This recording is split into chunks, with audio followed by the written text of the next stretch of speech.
got cows, or past cows, or you give them, but then she didn't answer. So I found out about those two, and, I said and, something.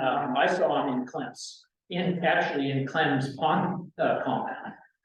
And so he was in there, he went in to chase them in there one day, they got in somehow behind, over by Clem's house. And Brandy came out apparently and said, why don't you just leave them there, Sean? So he has left them and they shut the driveway gate. And they're back in the back of that where the goats. And they got water, and they got food, and Sean's happy, and Brandy's okay. She's, yeah, that's the answer. I really don't know the answer, and they don't have to leave the place. Right. I don't know. If they, you do, yeah. You'll have a book. This thing's recording, right? Yes, it's on. Ready to go. Hey, Okay. sorry I'm a little late. You had a quorum before I got here. Just barely. Why aren't you here today? He has a family. Yeah, they all do. We get the baby. Yeah, a young family. Was. And when did this come? No, because we're not making any, breakfast in the work meeting. What's So that? she's coming. I Oh, don't think so. No, she's not. oh, Angelia. do you need her? Wyatt, I'm just wondering if we had. Okay, so Crystal asked me to make sure. Well, actually, let's get this thing started. So it is. I'll call the meeting to order. It is March 8th, 2023. It is 6:05 PM. We're starting our work meeting. Members present are Sean Hammett, Bronwyn Gooch, Ken Peterson, and Cameron Spenlow. All right. We'll excuse Wyatt today. I don't believe Angelia will be here either. Crystal has asked that we make sure that Bronwyn and Sean speak into the microphones so that when she's doing the minutes, she can hear you. Okay? Roger that. Yeah, that, like that. So you can have it. Just like that. All right. So we'll go to the discussion, item A. I'll let Bronwyn take over for this section. Oh, no, not this one. We need your help on this one. We're trying to sort out what happened with this. Okay, so this one right here is the overlay zone. This is one that's been, or this is not the overlay zone. This is the ordinance that was sent back to us. From, Right. yes, the council sent them back to us. Let me get this one up real quick. Oh, shut up. I don't have to sign in again.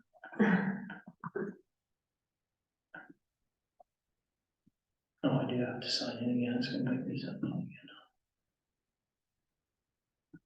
So if you recall, what we did was, instead of modifying the definition of short-term rental, we, added some restrictions by zone for short-term rentals. Right. I don't know if she moved this into March, or if I'm gonna have to go back to April. Yeah, February. Yeah, February. I think It's the one Hulu 40, comma 34, comma 32, right? I believe so. Yep, that's the one close to the bottom. Okay, so We got this is, two of them. Which one is it? it's the Voodoo 40, Got it. comma 34, I got it. for some reason. This You one's went back in blank. February. Is there more than one in the folder? Cause this one is, Did you go to February? I did. yeah. I just had it up last month or still, so. Mine was still up, but it signed me out. Yeah, this is blank. That's weird that it's not right. There's two of them, did you use the top one? I used the bottom one, is it the top one? The top one, right, at least one. Oh, okay. Yeah, this one's got stuff in it, that's weird. All right, so you can see the restrictions we put in there by zone. There was a couple concerns. Should be, One was or, from the mayor in item F on 34.04 in new subdivision. It used to just say in new subdivisions, so that's been adjusted to say in new subdivisions with short-term overlay only. And then it goes on to list additional restrictions by that zone for clarity. Oh, I remember what I said that. And then the other concern was how it was written. You remember that in C, we put, short-term rental cannot have more than 5 bedrooms. So the concern was regulating the size of a home that could someday be someone's house. Yeah, in talking with the attorney, we can regulate whether or not. We're not gonna regulate someone's house, we're just gonna regulate whether or not it can be a short-term rental, and for a limit of 5 bedrooms, there's no legal problem with that whatsoever. If it has more than 5 bedrooms, it can't be a short-term rental. So We can say that, we just Yeah. can't say anything about how they do their house. yes, so I have a suggestion myself. go ahead, Sean. Why don't we just put that regulation or stipulation in the short-term rental permit requirements? Yes, we could do that. And then it eliminates all this changing each, Okay, do we have permit requirements? yes. Okay. Where are Everything in 60.02 60. that you're working on, it's everything they? after that, Okay, which we should, what? Nothing, he was just talking to me. Quit talking in the mic. His is turned Oh, on. no, it wasn't a mic. So what are you suggesting? 60. Never- So, but if, I think the problem is if all this is getting revamped, how do we? Well, if you're changing things, that kind of makes it easier to Yeah. add some additional changes. I'm looking at the requirements now in there. There's the fees. Oh, yeah, that's all that, yeah. I know what you're talking about.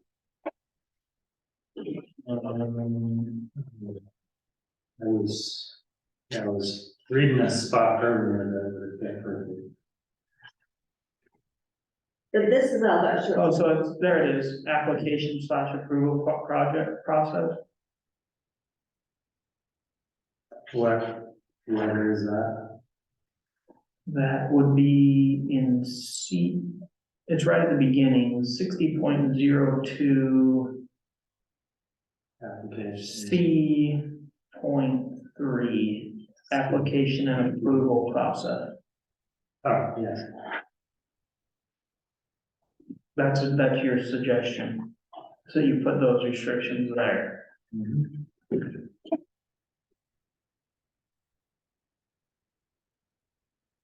So we're not restricting them from building a house big enough, but when it comes to short-term rental, at that point, then they know that they can only They have, can't get a permit for it. as- so they can only do so many bedrooms Well, they can't do that, we're not gonna, it's, or something they like can't, that. they can't do a house that has more than 5 bedrooms, it's not eligible to be an STR. That's what it is. Because there's no way to regulate the number of people's houses, you have to have a room check police.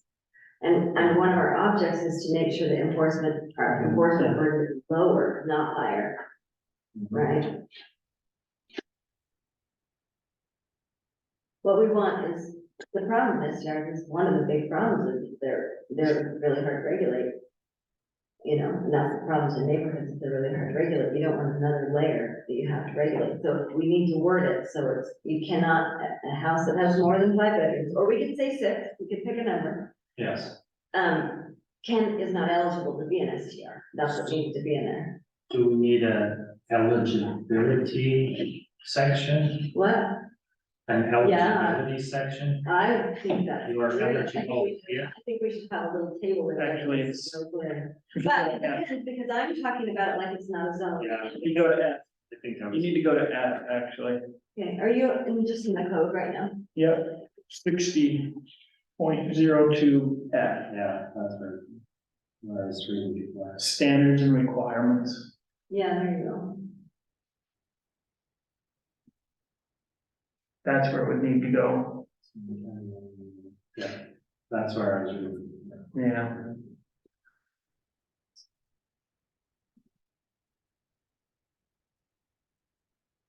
You truly brought up a really good point about big humongous houses and a reason for restricting number of bedrooms, and that's the fact they often end up as a cute house and stuff later. They don't really have a lot of residential, you know, they're not really in the big group homes, basically.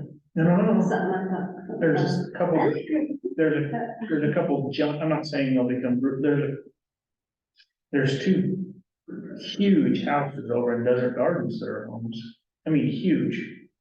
Well, yeah, but they're not short-term rentals, people live there. I know, but Yeah. you're saying that. I'm saying- You're saying there's no use for I'm big saying house. the attorney brought up Oh, that the short term, he brought up the point, I'm just repeating what he said, that houses that are built like that for short term rental, big huge ones, party houses, if you can't rent, they're hard to rent out, and a lot of times they end up as group homes, that's what he said. I was reporting what he said. oh, that they could, so do you agree with him? I don't know. Okay. I just think No, it's no. a point to consider, that's Yeah, what I we're know. supposed to be doing right here. I I don't think, guess if that's the logic, then hotels on the boulevard in St. George. No, well, I have oh yeah, seen, one of them did become a group home. rental. really, oh, yeah. It was Red Rock. Mhm. Well, on the North Shore of Hawaii, that's true, the really one houses that they rented out, is that being other. I think that's a worry of the past now. Mhm. Group homes are closing their doors right and left right now. Well, we know. So, I mean, the state's gotten a lot stricter on them and their favorability to the public is Low. diminished. So I think that's not as big a concern as it used to be. So, how do we separate this discussion from the short-term rental overlay zone discussion? Because if we're gonna make a big change, you know, if we wanna have the short-term rental overlay zone and continue that, then all this applies, but if we don't, Is. It's still going to apply because unless you're gonna shut down every short-term rental that's already existing. Or every overlay that's already been but made. if we put it, I'm talking about putting this in the, okay, but specifically putting this in the permitting section, If we don't, we can still go there. if it was desired to remove the overlay zone, does not mean you have to destroy the entire chapter. Well, no, of course not, but would it still work to put it in permitting if this is the short-term overlay zone permitting? Just- Yes, because this is a permit, this is a short-term rental permit.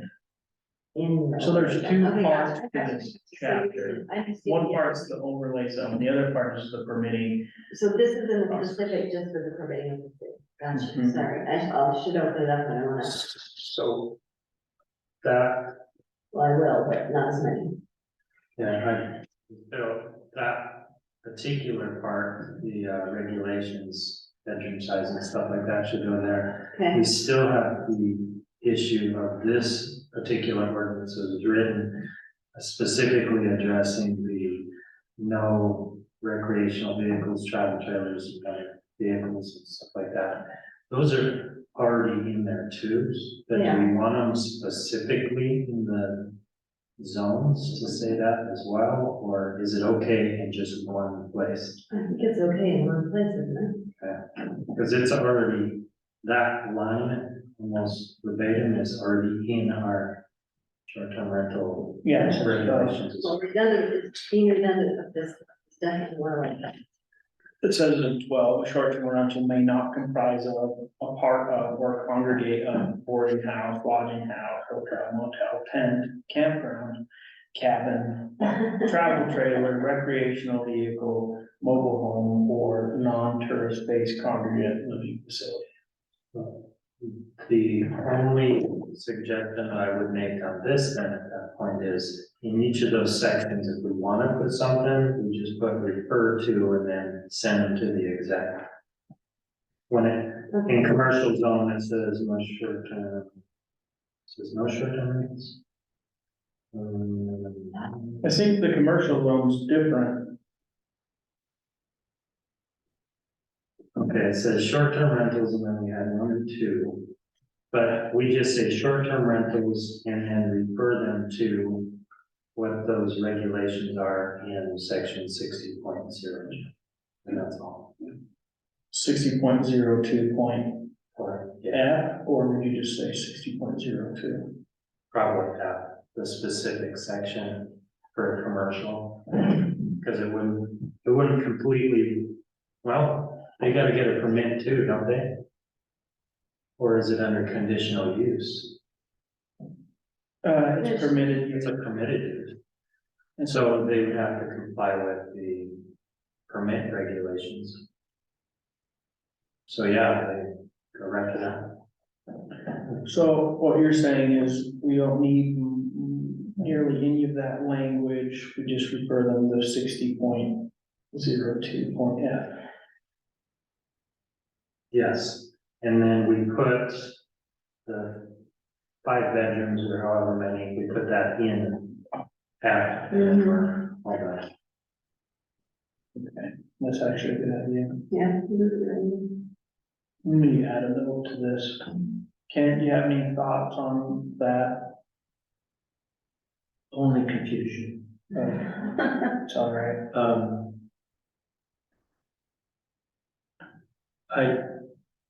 I need a simplified, when you get to it, a simplified, paragraph sentence as to what we're doing and why. Okay, so when we had discussed the definitions, there was concerns raised by the public about these certain regulations that we then, or that I then wrote by zone, what those restrictions were. What Sean is pointing out is those restrictions already exist in the short-term permit requirements, except for one, and that we should just refer them to that section rather than reprint them. And then add the one that's missing to 60. So how does that change or support what you're trying to do? So it doesn't change anything with these restrictions. Does it simplify it by keeping it that way? Makes it clear. Yeah. Yeah, I think that's easier. I think the point of contention, then all that's left on this is the 5 bedrooms. So you're limiting, you want to limit, or somebody does a short-term rental So to there's, maximum of 5 bedrooms, 2 per bedroom. so there's kind of two competing, or 2 different ideas on how to do this. One says, maybe 3. One idea is to say, short-term rentals cannot exceed 5 bedrooms, period. So if you build a house and has more than 5 bedrooms, it cannot be a short-term rental. The other idea is to say, well, if your house has more than 5 bedrooms, you have to change one of the bedrooms or lock one of the bedrooms so that it's not being used as a bedroom. Or the other one that, I guess the third option would be to say, if your home does have more than 5 bedrooms, we're going to make additional requirements on you. That would be the other option, I think. We can't do it by occupancy. It's really hard to do it by occupancy. It's much easier to do it by structural.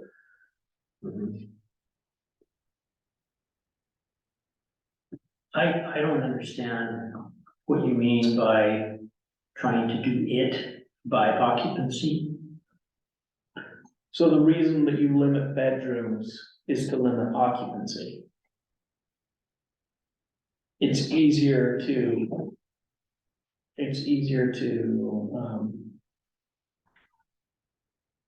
Police the size of your house than it is to police how many people you're putting in there every time. It's smarter and cleaner just to have bedrooms, we can, and also the fire, I mean, there's certain. Like what the fire marshal has codes too, that they actually have to comply with, it doesn't limit occupancy, so it's not like they're leaving it wide open. It's still, there's still limits, you can't, you're not allowed to cram 1,000 people into a 5-bedroom house, you know? And this is all to try and get rid of the overlay. No. No, this is Not yet, separate. we're not talking about that quite yet. We're not discussing that at the meeting. Okay. This is just ancillary Putting to that. limitations on short-term rental. Correct. There's some reasons why it's important, just, we don't have a limit right now, and it's important just to have it in code, that we have some kind of limit. Have you looked at standards in other communities? Have we looked at Yeah, 5 is reasonable, 5 is very reasonable. It's very normal, and it coincides, some places I read with the number of adult occupants, it's a pretty good number. It's a fair number, it's not, Does this affect homes, or does this more relate to multi? so right now, we're just talking about homes. There's gonna be some different, when we have the discussion about the overlay zone, the attorney has some ideas on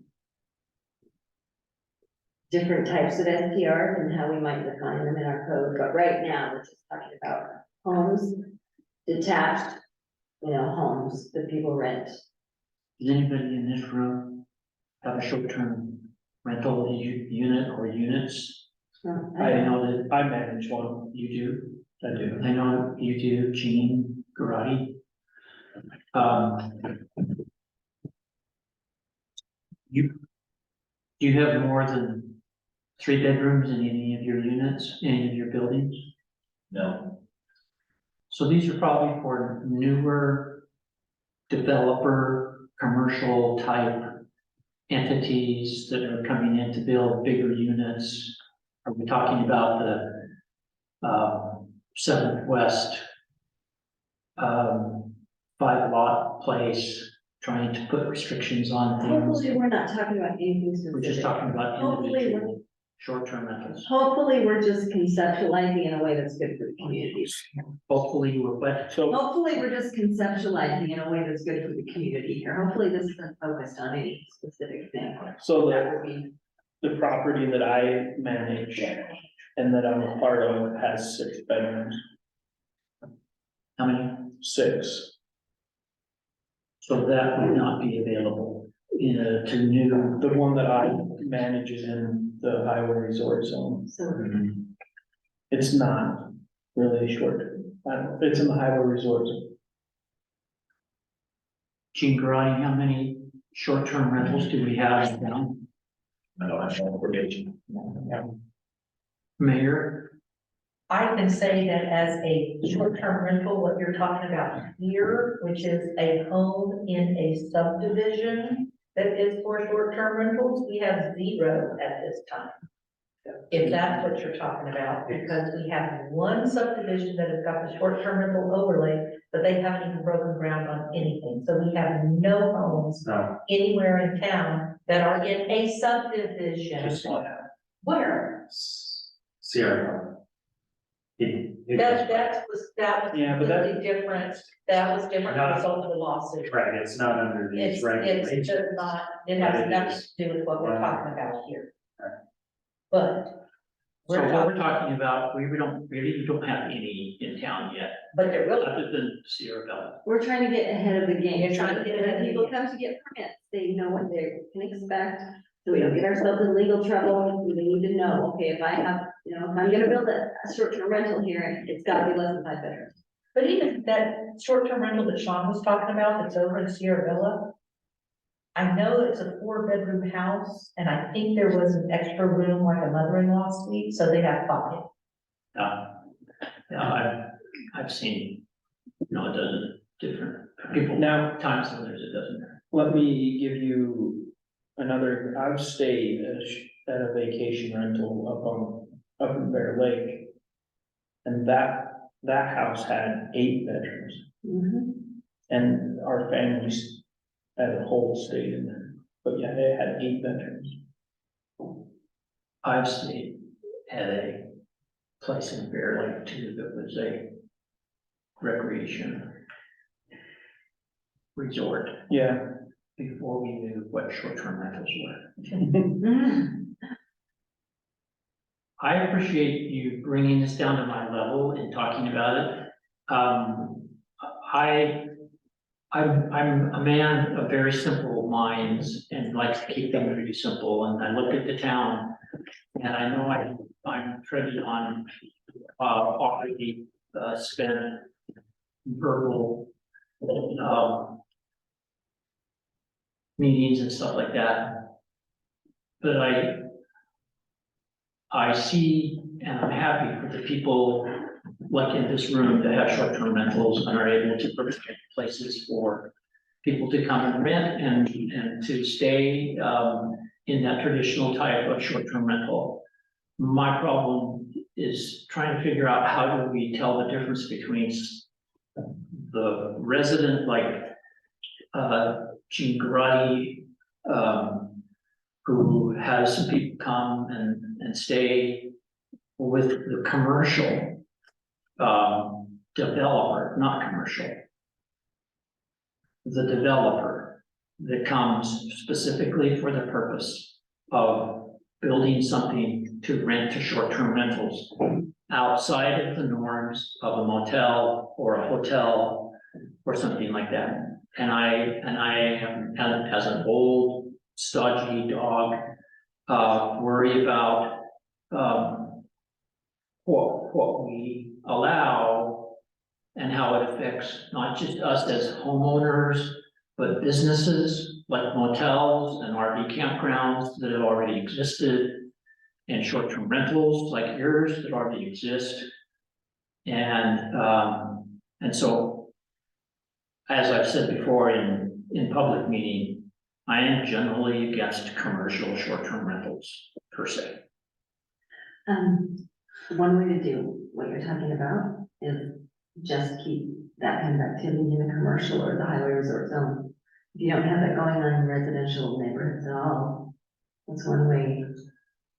Well, hopefully we have people that will do neighborhood short-term rentals, because I think they can add value if we regulate them. Well, And that's, but there's a difference, that there's a difference, that's residential hosting. And that's a different thing in, Okay, so before we move on to the next discussion, which is where we're kind of moving, we're kind of moving into the next item. But I would like to what's the come- conclusion that you guys are gonna do here, so I can type it for the minutes? Hold on, I'm getting there. All right. I'm getting there. With this first item, unless someone can see another option, I see 3 options, right? We say cannot exceed 5 bedrooms, period. Right, that's option A. that's the one I like, That's the one Braun likes. it's clean, it's clear, is, law enforcement. as long as you can justify just 5, why not I can. 6? The, And that's, please, just the explain. way to justify 5 is because after 5, the fire district is going to consider that a commercial use and require fire sprinklers and monitoring. That's That's how you justify five. That's all I Is there wanted a is human where number is the limit cutoff? No, on five?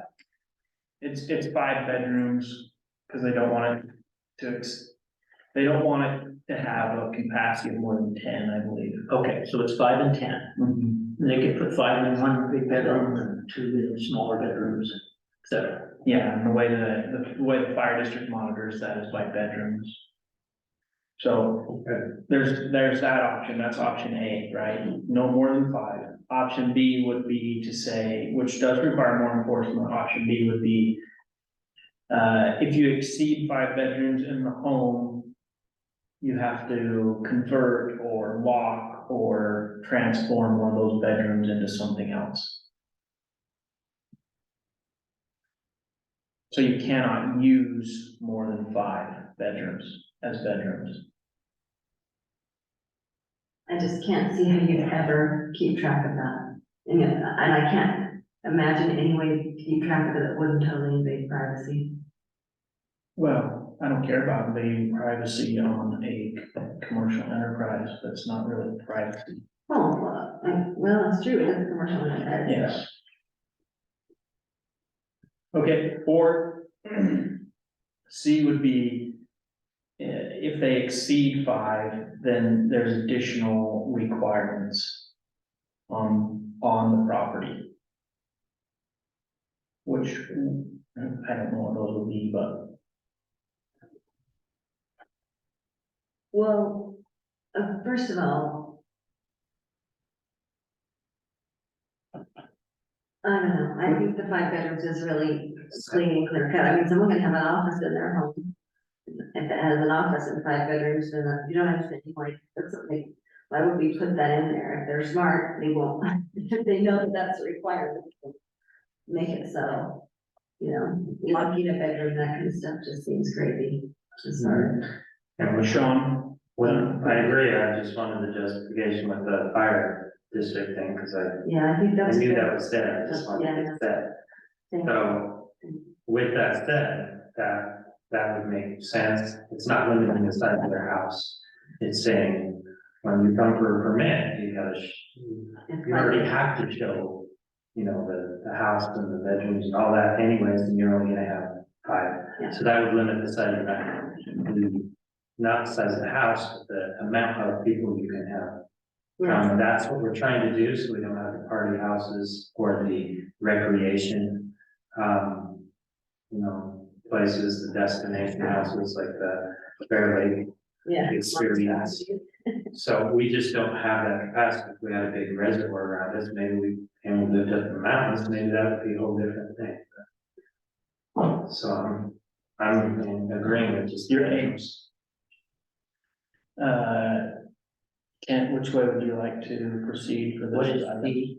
C would be to, if they exceed 5 bedrooms, the town would put additional restrictions on them. Maybe those would be larger deposits or I don't know. And how is that different than D? So B would say they have to change the use of the bedrooms or secure the bedrooms. C would be an option depending on what those restrictions would be. That's a great option in commercial zones, maybe.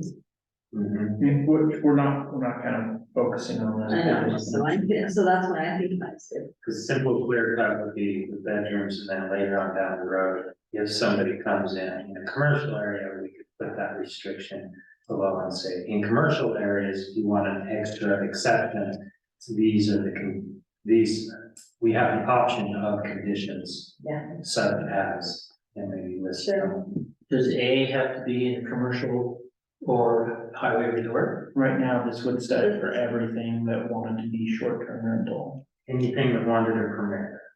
But- Anything that but- wanted a short-term rental permit. But we're working on that right now, so we're working on adjusting all that right now, so we just need to focus on for houses right now. And then. Like, this would be setting the standard for houses and residential, so this would be the most, the clearest restriction. Is this, you saying this is a standard for residential? For houses, yes, Does it say 5-bedroom houses? Yes. We could make it say 5-bedroom home, yeah.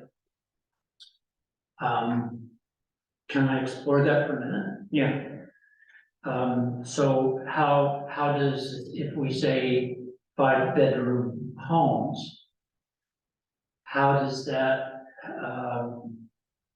help us? From, what good does that do us to say homes? Or we can't Actually, tell definition. No, we're not, and we're about to, when we move to the short-term rental overlay zone, we're gonna cover this. So it just, you think of it in terms of short-term rental homes right now, because there are other units, but we're not talking about those right Are we just trying to keep things slowed down and in commercial? Are we now. We're trying? just trying to have reasonable amount of occupancy so, inside. hold on, Brian. So, what the goal with this is to make sure that the new short-term rental subdivision overlays that have been granted have some firm restrictions on them to keep them neighborhoods and not fully So we're commercial. really just talking about the short-term rentals we're looking at lately Yes, and keeping them a neighborhood, trying to control it to a neighborhood atmosphere. yes.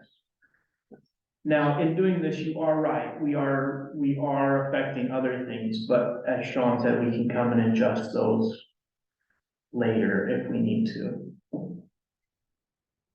Right now, there's not any, So this is the people, so when the people that we've approved go to get their permits, it will say 5 bedrooms. That's what we're trying to do here, rather than 10 bedrooms, or rather than 2 bedrooms. No, the 5-bedroom house is what you can build in the short-term rental overlay zone if you want to get it permitted as a short-term rental. Nice and clean. Okay. Which option would you? A, Okay. I'm the lone survivor with, I just like B best. But I will write this up. I will write this up for public hearing with the changes that we discussed using the 5-bedroom limit. And we'll have that for next month. So we'll move on to discussion item B. And this one I'll turn over to Bronwyn to lead the discussion on. Kevin, Yeah, can I interject something? We're having a great discussion tonight. Can we, since this is a work meeting, can we mirror what the town council's doing? And I am put gonna a say, 8 o'clock, oh, I thought you were gonna say 2 minutes. if we do get to that point, therefore, maybe if we want to get through all these items, we, Are you trying to say, I'm not big on time limits, so I'm not gonna put it. so Unless you guys- I have put That's your one thing. bullet pointed list in your folder. So this might make it go fast, so look in the Yeah. folder and see, hopefully it went in, I just put it in. you, just put it in. Yeah, just put it in. Okay, see that. Hold on, let me get there. Bullet point list, yep, it's there. Is it in there? Yeah, Okay. it's there. It's in a Word document. Yeah. Just simple. So this is just in the meeting, trying to figure out what might be best to do about short-term rental. And just picking the attorney's brain, trying to figure out, you know, who thinks his experience will work and what doesn't. Yeah, it's in the market. So these are kind of just the conclusions. So what the attorney wants to do. Do you have this, Ken? Can you see it in your folder? no, I don't have it. All points. Um, So you went and talked to the lawyer and this is just what came out of the meeting. They spoke with the lawyer about Yeah, several things. about a whole bunch of stuff. She participated in it, Yeah, I discussion. just picked his brain on some of this stuff, and so I'm reporting that and kind of what I think might work best. So I think the short-term rental overlay zone is problematic on many fronts, and the way to handle short-term rentals, is to do it by zone. But we've got to back up for a minute, because right now at the town, for a lot of reasons, the attorney is, and Jean can talk about this too, because it's something they're working. There's some definitions that are, they feel like they need to define short-term rental better than we have, because of the question you were having, kind of, Ken, like, what does this apply to, right? So the attorney is working on something now that, independent of what Separate from this. yeah, separate from this, thanks. To have 3 definitions of short-term rentals, okay? So you'd have a short-term rental house, make sure I get this right, Jean. And then you'd have a short-term rental unit and a short-term rental building, okay? So short-term rental house would be just that, the short-term rentals that were a home, detached, single family, the detached single family dwelling, okay? Like a house, that's it. And then because of the way that everything else has been permitted and many other things, which I don't, anyway, then you'd have the short-term rental buildings and short-term rental units, and his object is to try to make, the hotel, motel, tents on the hill, all that stuff clearer in our code. And rather than having hotels and motels and people that can switch definitions on all of that, we would just use short-term rental unit and short-term rental building. Now, that's going to come on an ordinance that he's drafting, and I'm okay with it. At first I wasn't, I'm like, oh, we're trying to convolute it and try to. But I actually do think it clears up the short-term rental problems that we've had better than anything else that. Anyway, so just know that, Okay, so just keep that in mind. Got Let's that. talk about short-term rental, zone, the overlay zone. I think what should happen in quick terms is, I don't think we should do the short-term rental overlay zone anymore. I think it's problematic in, I think, every way. I think the thing to do is make short-term rental housing and short-term rentals of any kind, okay, permissible only in, the commercial and the highway resort zone. Okay, I think in residential and rural residential zones, the thing to do is, residential hosting, because it's owner occupied. And, there's no, the enforcement burden is less, and it protects our neighborhood, and it keeps the short-term rental thing from being just a marketing ploy, like, I don't, like, let's have people come in and build neighborhoods with short-term rentals in them. I don't think we want that. We want neighborhoods with families in them. If when I read our plan, we want housing and families and things like that, except for the commercial zone, and then let's open it up and let them, if there's a house in the short-term rental zone, if you want to build a community, put it, short-term rental houses, put it in the rural resident, no, sorry, put it in the commercial or the highway resort zone, and I just think protects the people that already have them. Just one question. Yeah, Are you also looking to expand the commercial zone there? the commercial zone. Well, commercial and highway resorts have just expanded it, as you know. Not the highway resort. So I would allow.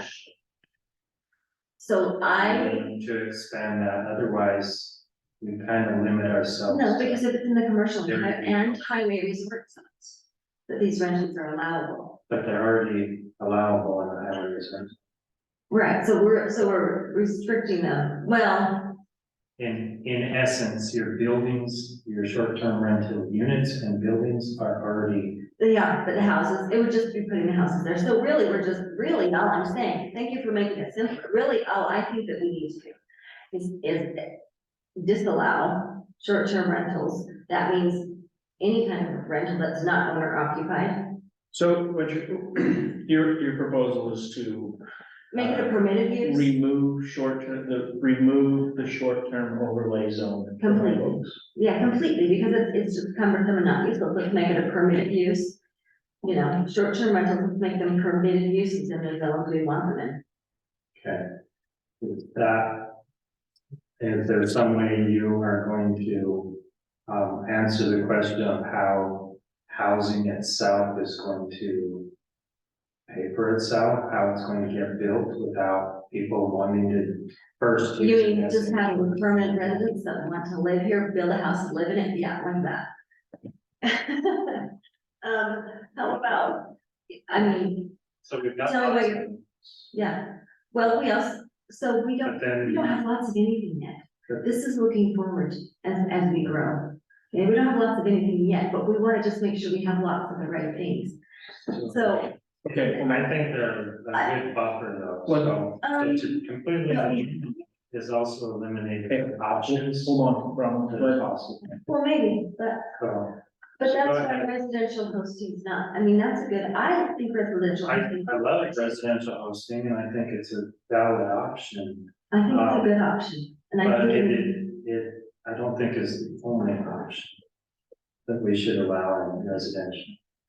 A new subdivision, all the rest of the town that's already developed, you can't do it there. Because we've already had that debate. Well, I know, and I know that, go ahead, Cameron, you want to Okay. say something? if you would just, Ron, I would like you to just make your argument as to why we should close. Like, like you did the bullet points, like, what are the main reasons that you believe that we should close the overlay zone? Okay, because I think it makes, essentially put commercial uses in residential neighborhoods. Because as you said, short-term rental is essentially a commercial use. Yes, I agree. So that's the main reason. And things that go along with that are, you know, things like enforcement and all of the things that, all the other reasons you don't want commercial things in your residential areas. Like this building.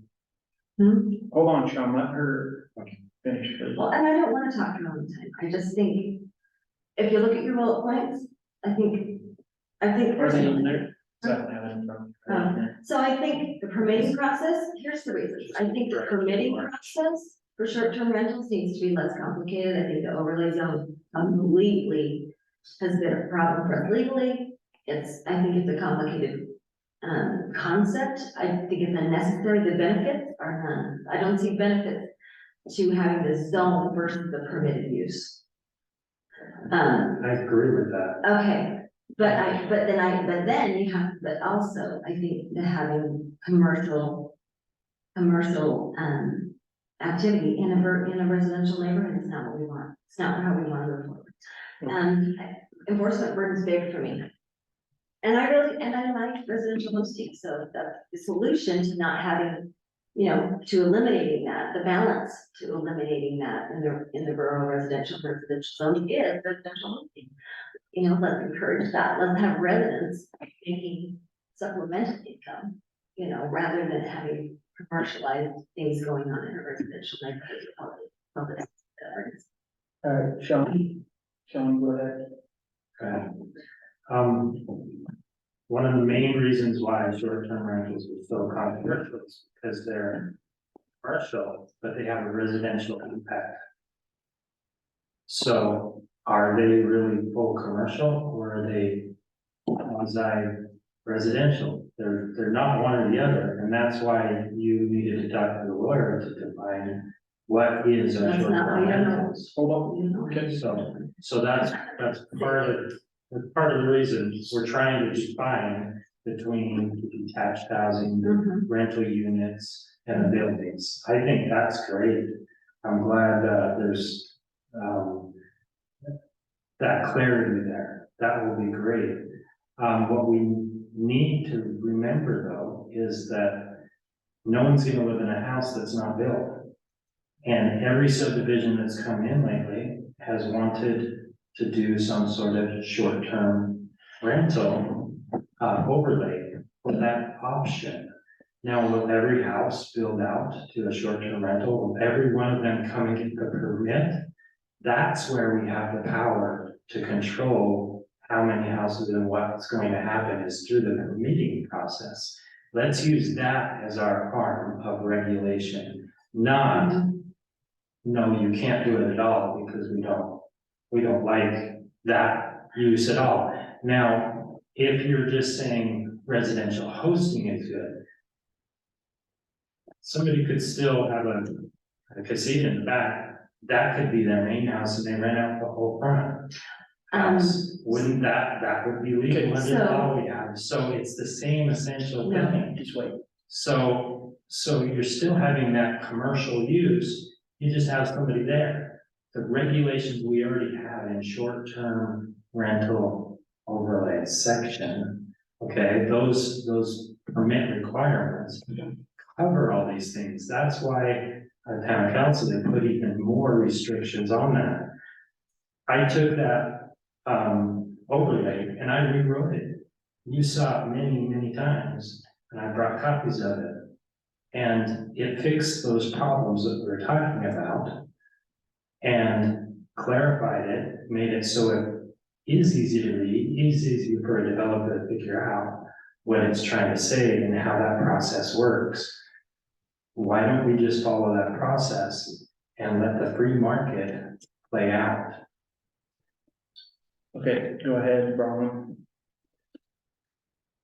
Did you have something? Someone thought.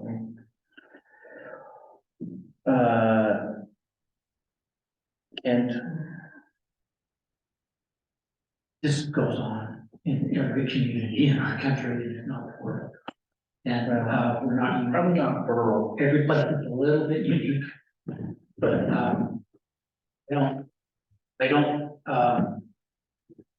I agree with Sean and with Bronwyn about the short-term overlay as we've got it. Creates delay for us as, councilmen and committee, persons. That it's caused, it's like this guessing game. Will they want an overlay? Will they not want an overlay? And it just goes on and then we have these big controversies and people yelling in meetings and stuff like that because we didn't define it clearly in the beginning. We said, well, if you want to, you can do a short-term overlay. And we put that in the record and they know that. So I, as you know, have, unless we know what we're getting and what we have, we should. I mean, we're late to the game. We're one of the last of the six. Most cities and towns have gone through this.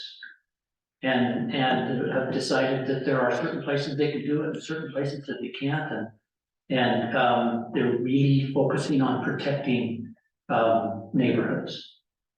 And I like Bronwyn's concept of encouraging residential hosting and Sean's as well. I think we all agree that that's an ideal. One of the reasons is because there are people there on site who own that place, have a responsibility to it, just like a motel, just like a hotel.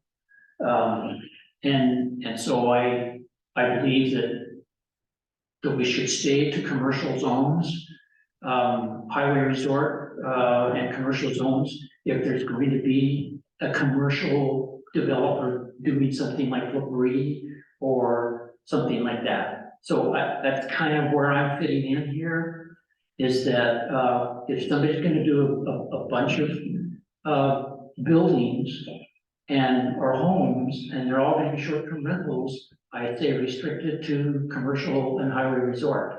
If somebody wants to do, turn a home that they've got, if Diane wants to turn a home that she wants into a short-term rental, she needs to be there as a resident and protect the other people in the neighborhood from it turning into parties and having the ability to enforce regulations and respect for neighborhoods and for the town. So that's where I agree. You said that really well, Ken, I thought, thank you. Yeah, one more comment, something that could foresee, and this is why I asked about the are you willing to expand the commercial zone? Is if somebody comes in 20+ acres and they want to do a short-term rental subdivision, they would then have to go in and get a zone change to commercial. Right. So, Sean, And that's, it becomes the same exact thing that we just. okay, well, here's So the that thing. they could become let's- commercial, and then it opens it up to so many more things. The overlay allows it just to be short-term rental, commercial use, if that's what you wanna call it. That's it. I just think it's, but I understand how much time you spent on all of that, and I don't want to be disrespectful to that, and all the time I'm thinking through, and I know that overlay zones working in big cities sometimes, but I just think, I just think it's cleaner this way, and even expanding out growth wise from where we are, looking at projections like from what we saw at town council. I think a permitted use in designated areas is actually really would be sufficient for us for now, and for the foreseeable future. As long as you are willing to say a large developer doing, this many plus acres is eligible to become commercial. Well, I think in I the right think- places at the right time, I think we all would be. But then it ends up being a zone change anyways, so same thing. All right, well, I understand, and I do understand what you're saying, and you're right about that, like, at a certain point, as things develop out, things would have to be, Because yeah. I see this what you're town, saying. it's relied on developers. All of us are here because of developers. Oh, no, I'm not. Yeah. You guys skip in something here, and that is that, Sean, this, thought, because it triggered something in me of something that I really miss in this town, that we haven't had a need for, but we do now. And on the one hand, it's affordableness to people who want to own something and get some equity. On the other hand, it might be just something to rent for a person that wants to work here in the canyon. And we, as a planning and zoning, haven't had the ability and the resources that we're beginning to get to be able to plan that in as a planning and zoning and saying, we're gonna make a zone for apartments. Well, again, there's actually some discussion was had on that, and that's something I'd love to talk about, because and it also kind of covers your buffer zones and things that were talked about in meetings, so we should talk about that later then, but the attorney has some great ideas. When we have that on the agenda, we'll come to that. Okay. Not that it's a bad thing, just No, that- trying to stick us to the agenda. No, thank you. So, So, just, here's my opinion on it. I have not seen, in our community, I have not seen problems with the overlay zone for the community other than transparency, which can be fixed. So I do see that as a problem with transparency. I think that can be fixed pretty easily, requiring a declaration up front, rather than at the end would be good. I do not see having this overlay zone does not make it does not create an environment where we, well, how do I put this? Sorry, it's late.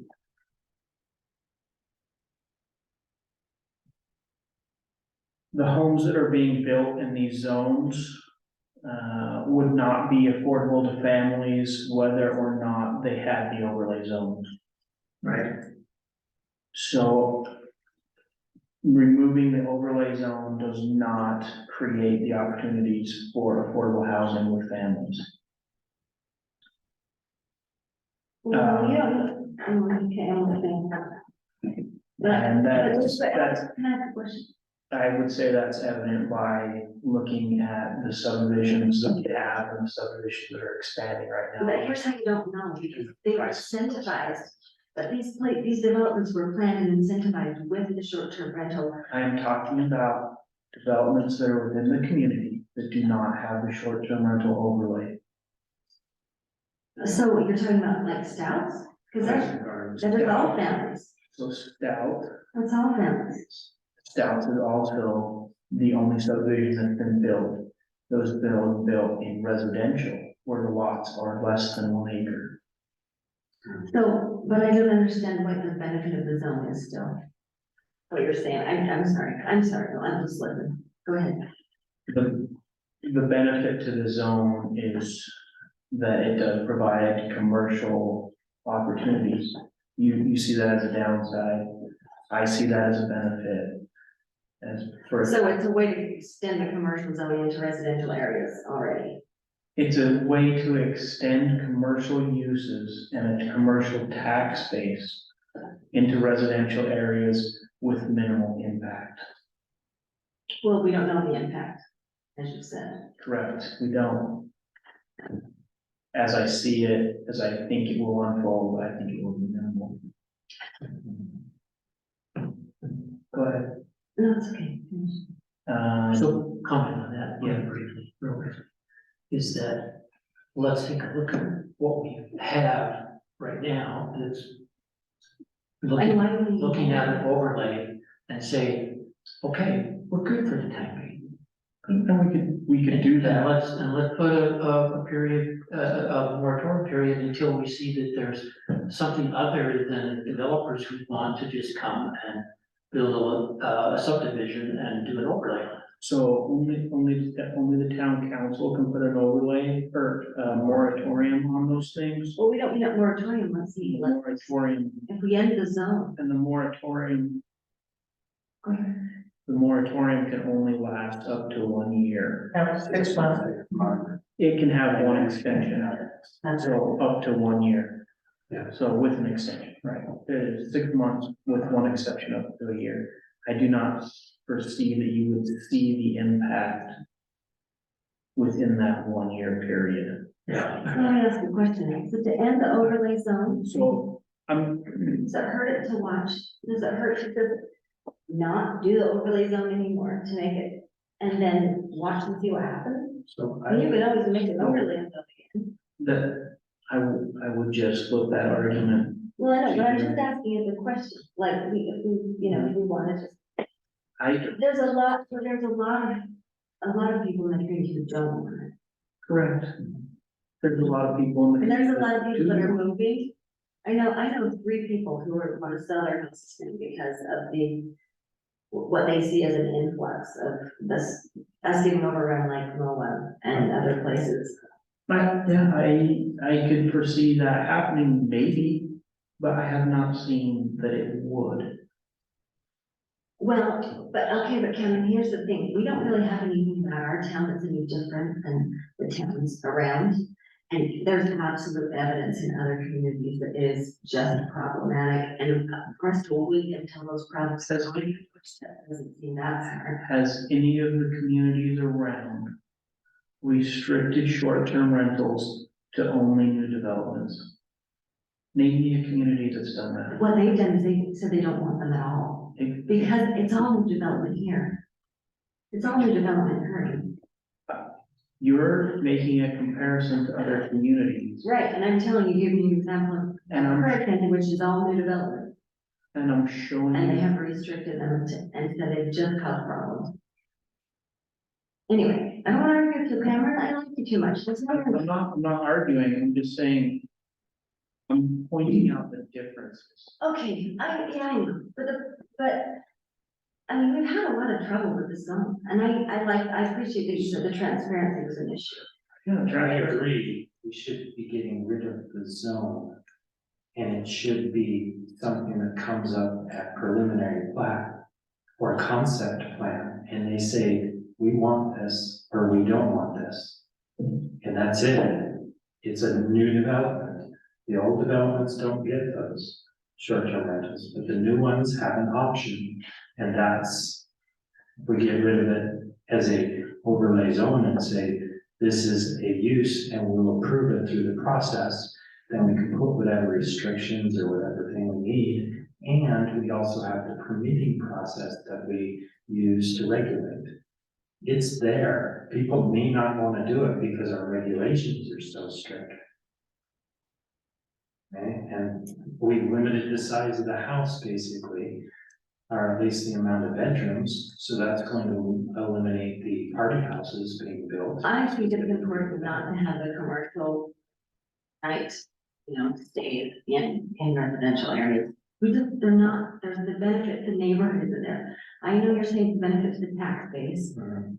But you can say the same thing about places that are all just rentals.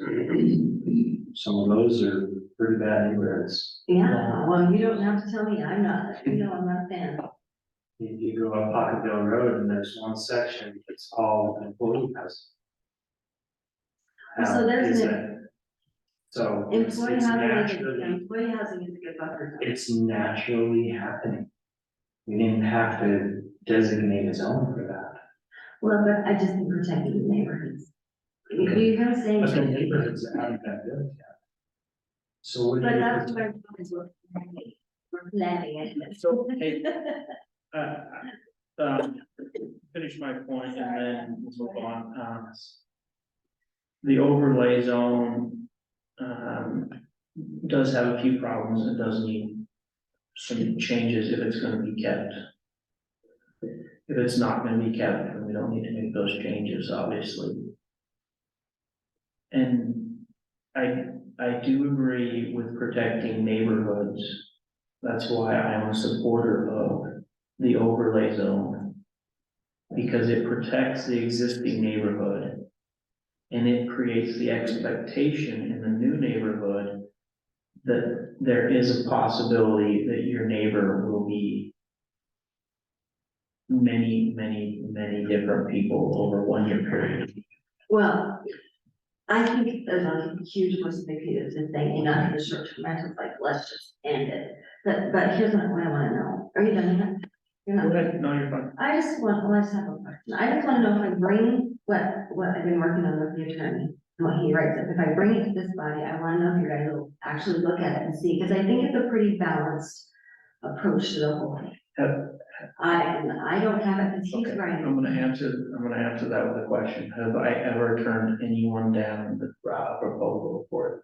I don't know, but I know you're a nice guy, but I don't know. Have the I answer ever to that. said, no, we're not gonna put that on the agenda? Oh, I wouldn't. I Or don't maybe not this month, but we'll put it on the agenda next month.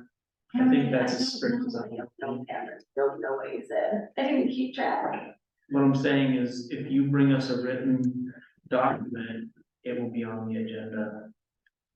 If not, depending on when you get it complete, if not this month, next month. I try to get them all on the agenda in a timely manner. I'm not doubting you in that sense. That's not what I do. What I would like to see though is if the lawyer is writing out definitions, those need to be separate from the overlay removal, if that's what you would like to bring. Well, I don't know how he's gonna write it. He's gonna write it in a way that's the best, that is the most The concise. attorney is writing the overlay removal. He's helping, yeah, he's writing the whole thing. He's writing an ordinance. We He's don't writing know an what it ordinance that has, yeah, he's writing an ordinance. You wrote the last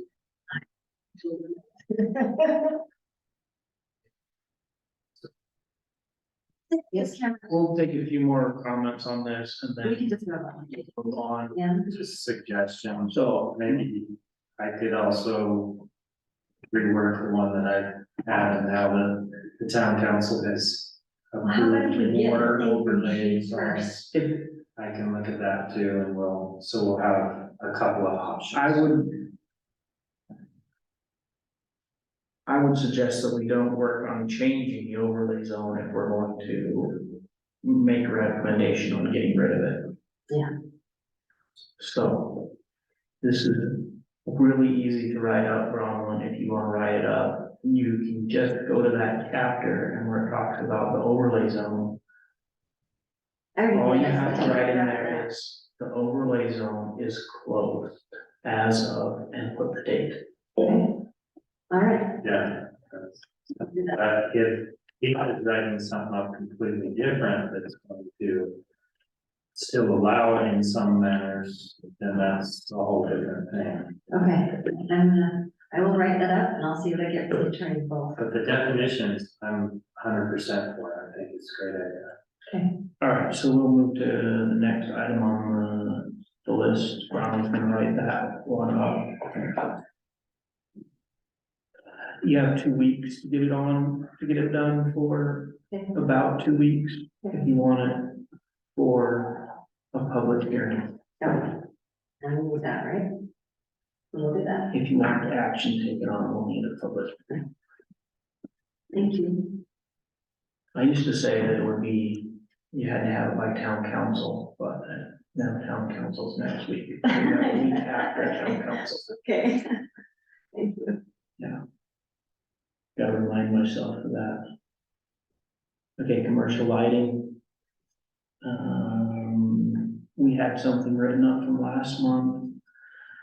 Sean had wanted to make some alterations, some changes that would probably be helpful to it, so I'll turn the title to Sean for the commercial lighting.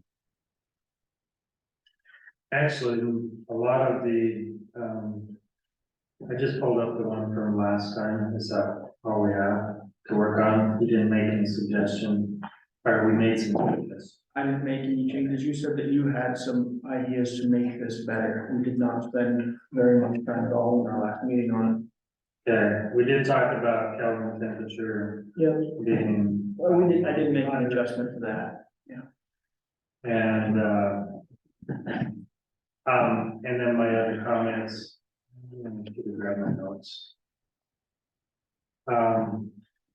Maybe so my notes on it were about, luminaires must be downlit and shaded, that's already in our ordinance for all lighting. Is there a specific reason we need to have it in commercial lighting standards? The Kelvin temperature being raised to. So hold on, Sean. It does say that in the regular things that it needs to be downlit and shielded, but only after a certain luminaire. That was already in there. I'm pretty sure it was.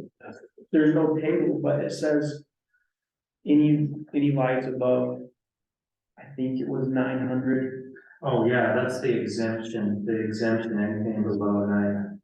Yeah. That That's was why. for houses, but did it specifically say houses or? No, it did not. It did, Residential, it just said that exemption or whatever. Yeah. I think it's been being pushed for commercial that everything's down there and shielded. And talking 900, I think it's 150 watt label. Yeah.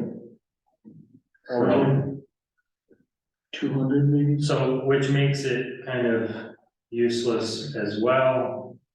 Because, we don't deal in watts only nowadays with LEDs and everything else that's come out, the new technology.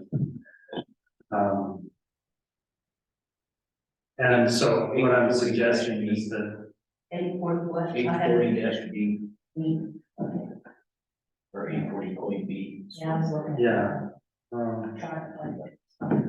did have that One thing, Go ahead, Sean. anyways, what my suggestion was,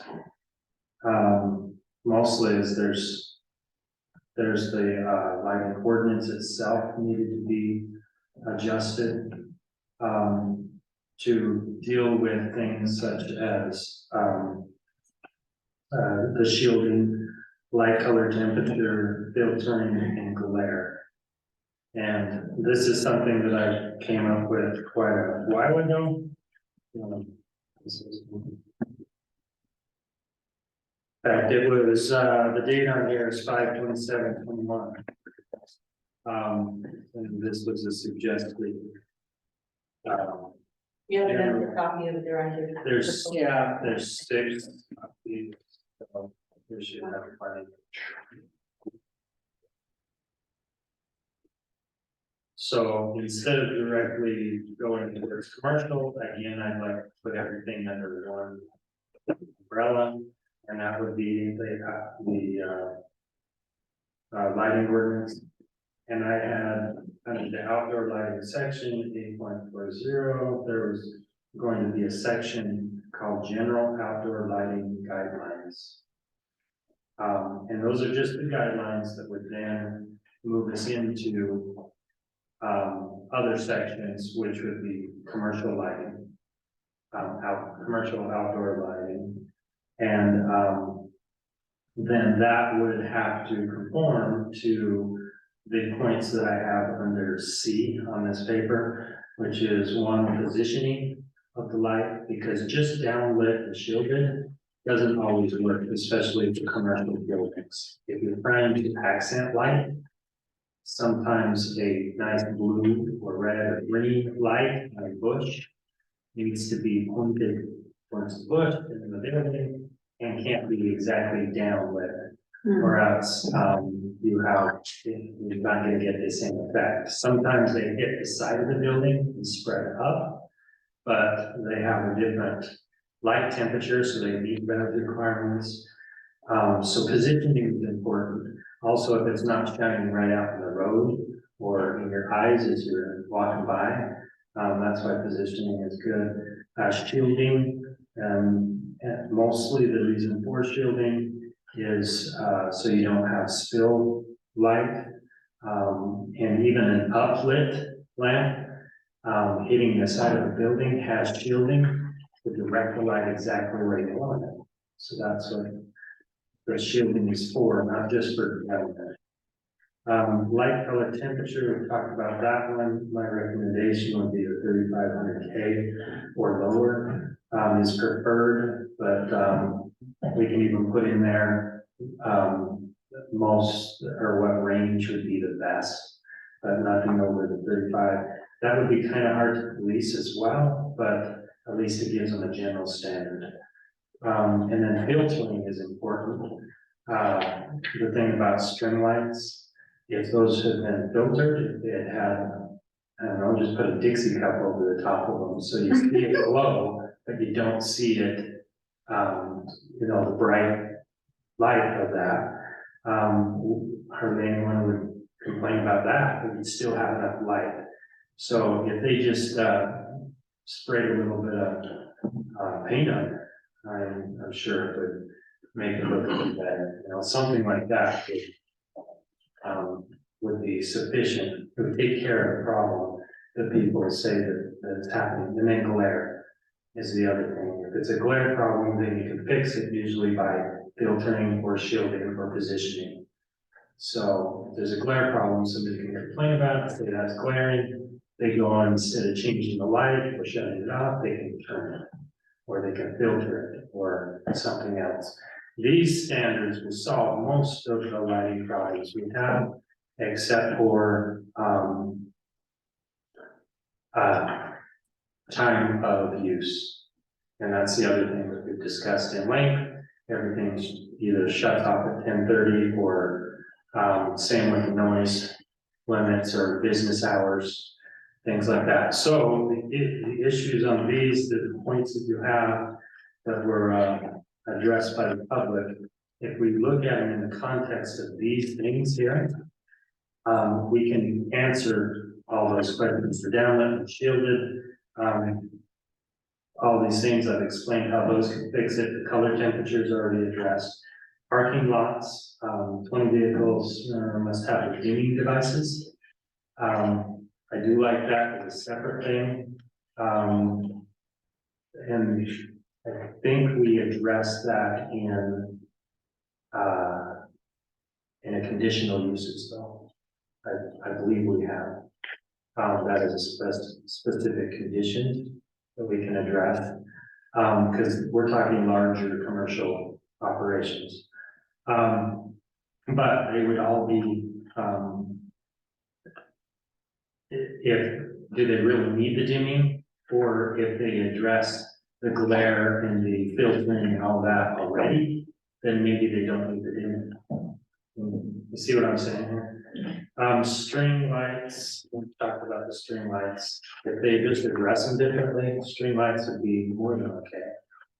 Because, I've seen buildings where they put them up just under the eaves, you don't see the lights, but you see the effect of the lights, and it's pretty cool. So, or they put it just above, like, almost in a rain gutter area, and it shines up on the edge of the roof, you see that they're there, but you don't see them. So these are the kind of things I'd like to make sure we put in, lighting ordinance, and then it addresses all these other ones, so we don't have to specifically go to commercial and say you need this, or in residential, you need this, and eventually we can work our way through the lighting ordinance with these general standards and apply that to each type of issue, like event lighting, and all those other things, commercial lighting, sign lighting, things like that.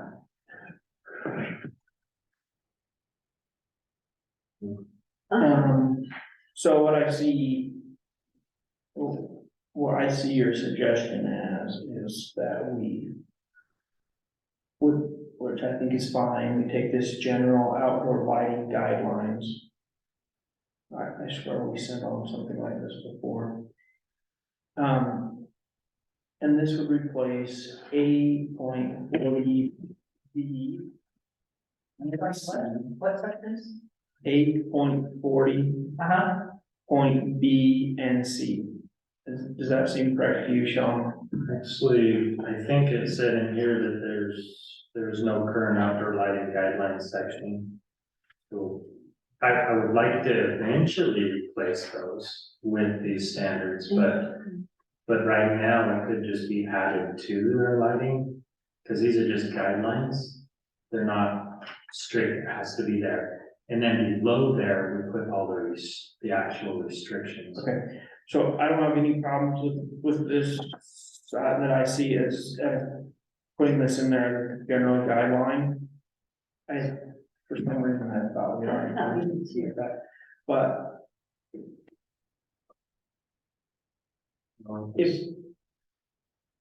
if we go back to specifically the commercial restrictions. Because what I see with the general guidelines is, yes, they're good, but they're not firm requirements.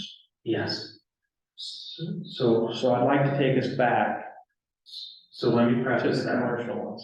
These ones, if we look at this, commercial ones, with this, just think that this was in place, and we're using these guidelines, how would we rewrite this to actually make the restrictions?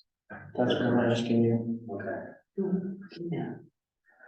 so in that case, we wouldn't need,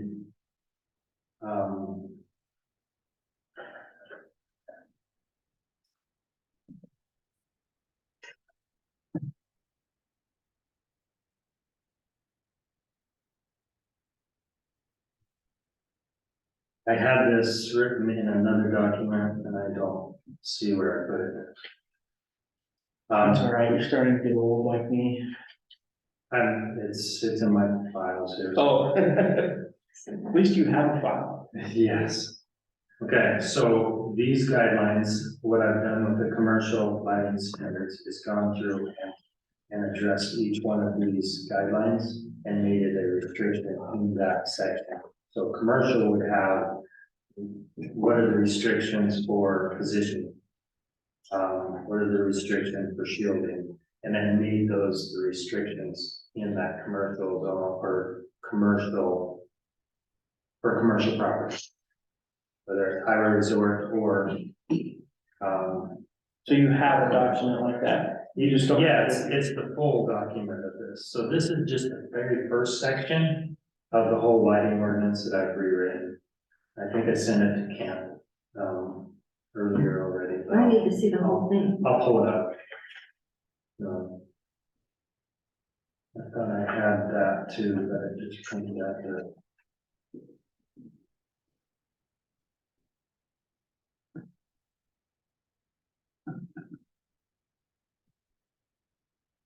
But if you want me to provide that later and just send it over and then, I would like to, or is there specific things you want to talk about on this? what I would like to do is I would like to start getting this stuff done on the lighting front, especially with the commercial stuff. I would like to start getting the restrictions in place, Your recommendation. yes. As you know, as everybody here knows, this is one of the things I'm probably considered anal about, but I really don't think I am. And I've spoken with some of you. What we have is a real blessing. I just want to keep what we have. And I think the biggest risk to what we have, when I look at the residential stuff, that you've put in, Sean, I think you've covered it. I would like to see, the vinyl, there's places here where you say it should be encouraged, and then there's places where you must be shielded, I'd like to see a little bit more definitiveness on some of them. Right, I did find it. And I can work with you on my feelings on that. But I don't think the risk is, if we look at what new developments residentially are, people are aware of what we're talking about as far as night sky and dark sky and things like that. And I know there's people here who stiffen their back when we want to say, let's get certified and be part of some international certification. And, so Cameron and I have had this discussion, as have Gene and I. I'm not concerned about residential. I really think new residences, new architects are very pretty good when it comes to residential about shielding and protecting. We have to be aware and we have to have ordinances, but what's really at risk to our night sky is the threat of commercial coming in. And I think that's where we need to jump on this quickly as commercial is booming and put down some really strict guidelines. I hardly even see, for example, the signage for Wildflower or the lighting for Wildflower until recently, when there seems to be a lot of glare into the night, and that has to probably do with the tenting and it's different type of lighting. So I'm not sure there without that's going to take some work on the glamping side. But I really like what the Fairfield has with the ability to automatically dim lights as the night darkens and it gets later and so forth. So I like some of those things commercially. And we need to face the commercial side because we can see when we don't have some really strong ordinances and enforcement capabilities to work with somebody like George on balcony. I think that he would work with people, with us and with the town, but I don't think we had any real ordinance to take care of that or the ability to enforce it. And so hopefully he can work with us because it does really light things up for people across the street and stuff. And maybe the people across the street don't care. But I would like to see the commercial side addressed quickly and that we are also very careful about safety in neighborhoods and along the streets. I did find that document. I will email it right over. It's a extensive document because it goes through the whole lighting ordinance. Good, you want to Let's say? see, there's only 6 pages. Okay, so, For a lighting ordinance, that's the whole one rewritten all right, so on commercial. here's what I would like to see. If you all are in agreement with this. I would like to see this document that Sean just provided us. General outdoor lighting guidelines. 1 through 6.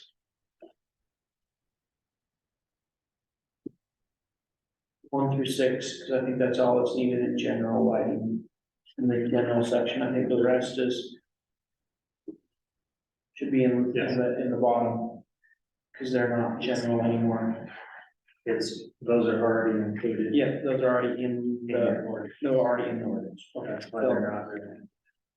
To facilitate us moving forward, I would like to see that general 1 through 6. Written up. For a recommendation as an addition to our lighting ordinance. Not as replacing anything, just as an addition. And then I would like to discuss his ideas for specific regulations on businesses, On what? on businesses, commercial. We also have to include in that signage, sign sizing and what we want to be as far as. Or we can move on to signage after we get the commercial one, but Yeah, that's signs and advertising lighting. Yeah. I have that section. And I wanna see all of it, the sign context. And All of it. I'm just asking Sean to send me the whole shebang. anyone else have any comments on this one before we move on? Or anyone not like that idea? You like it, you I like can it. say I'm stupid, do something else. if you want.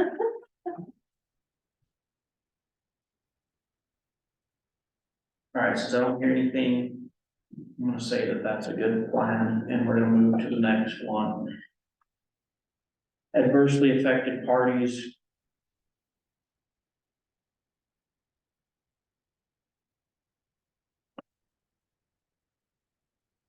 Sean, I think that what you're doing is mirroring Utah code. Yes. And what chapter is this going in? 6.12. Well, it's going in there. It's going in more than one place? Yes. Every time it came out with adversely affected person or an affected party. Okay, gotcha. But where, so I understand what you're saying. You're saying that 2.12 is the main, just that. You're saying that many sections have some iteration of adversely affected party, and you're changing all those iterations to say adversely affected party. Yes, Where is the main bulk of this going though? 2.12 definition, Definition. so. Okay. I believe, did I send you guys a draft of the? You gave me a copy of, If you sent it to me, I missed it. Oh, right there, okay, I have it right here. I did do it as the ordinance template,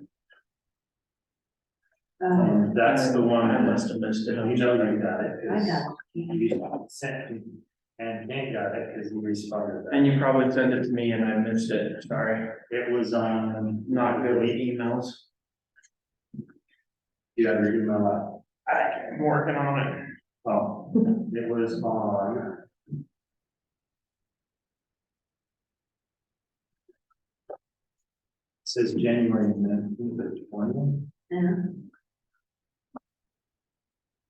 and it's called adversely affected party. Okay. Anyways, there was some good comments. And January 19th. That's what it says. Well, I didn't get it then, because I have nothing. Oh, hold on, I'm in the wrong email. I've got Hold on, I'm in the wrong email. It's 2:15. Relax, I'm in the wrong email. Those are my work emails. I got mine on 2:15.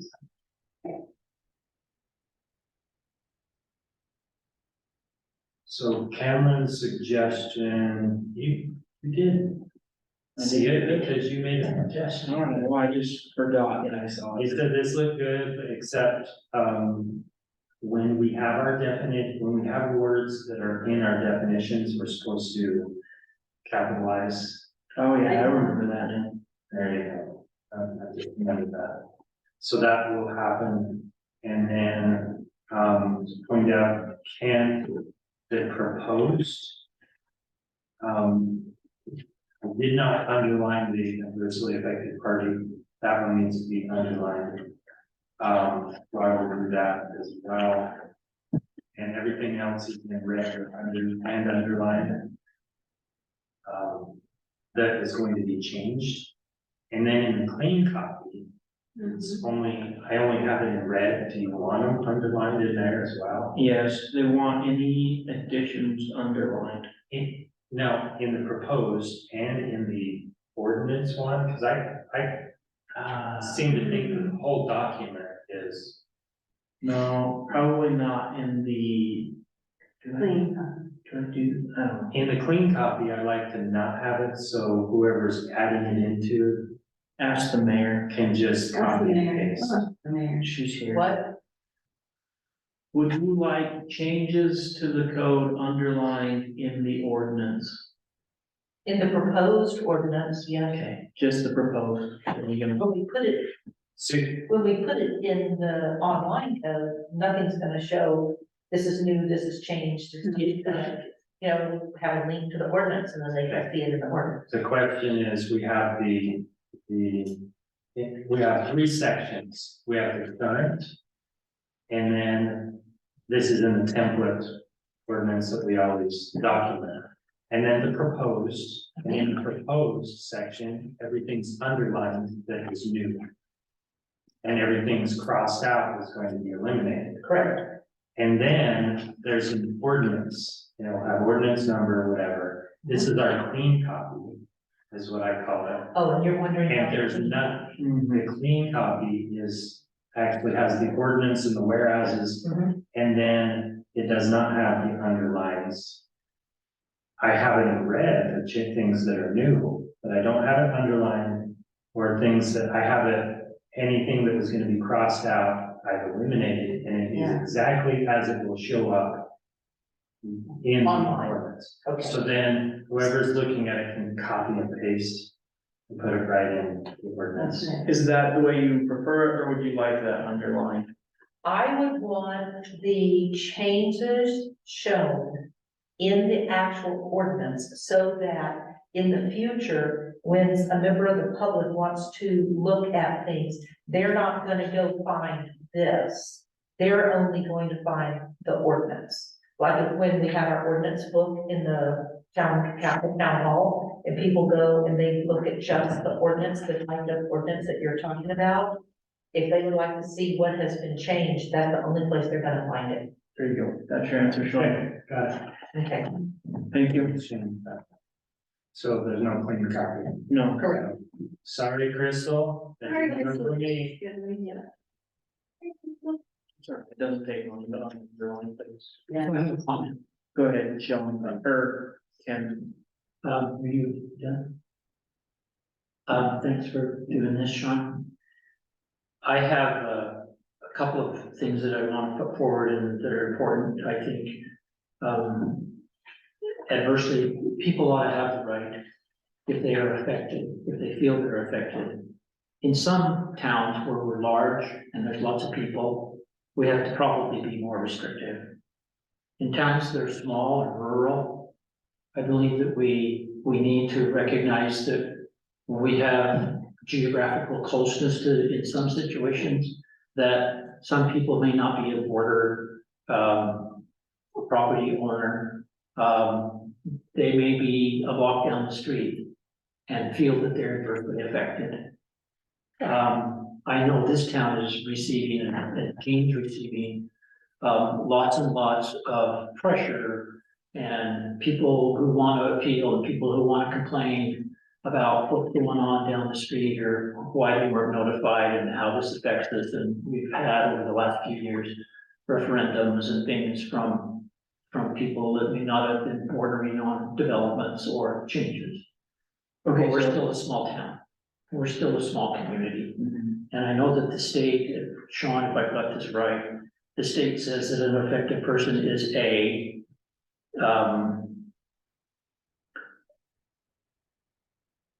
person other than a land use applicant who owns the real property adjoining the property that is the subject of a land use application or land use decision, or B, a person, I assume,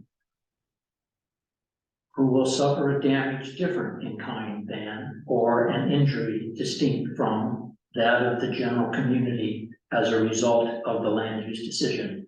So there's a person there that's not a border, defined as a border property owner by the state's definition. And I hope that we can keep that in our, ordinance, that, people have a right to question and say their concerns. Even now, we're not gonna go post it on everybody's lot, or maybe even mail it into everybody's mailbox. But, we're only required to post notices on property owners.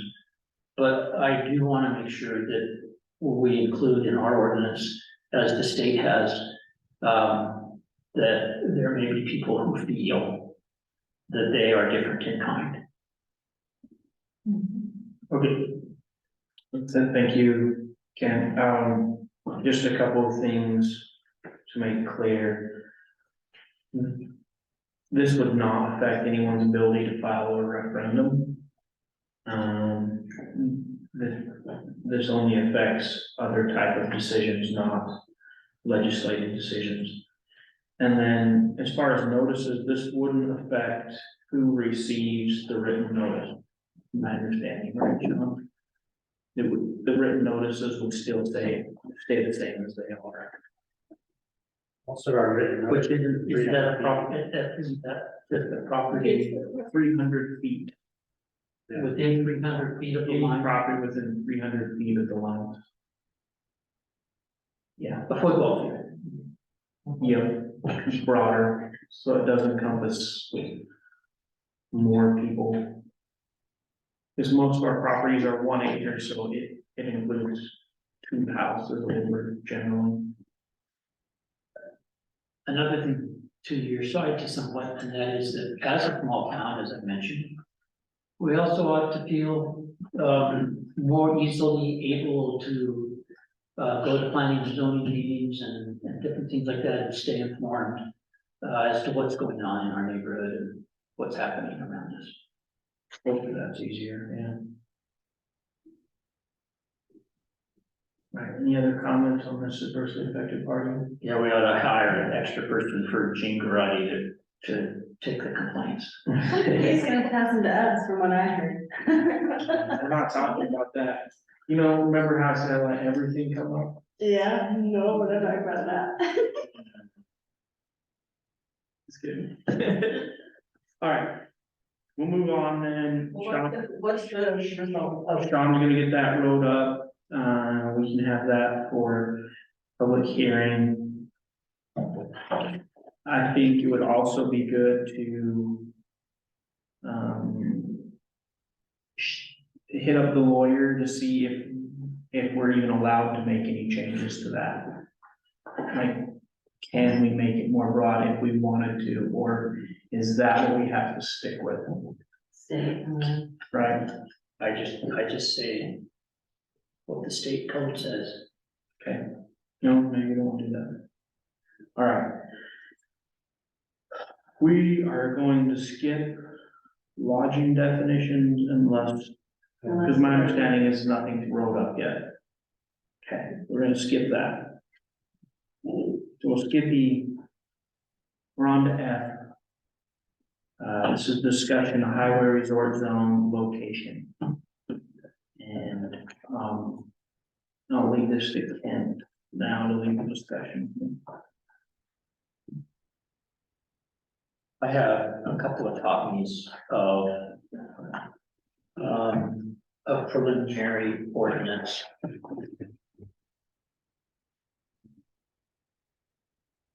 One.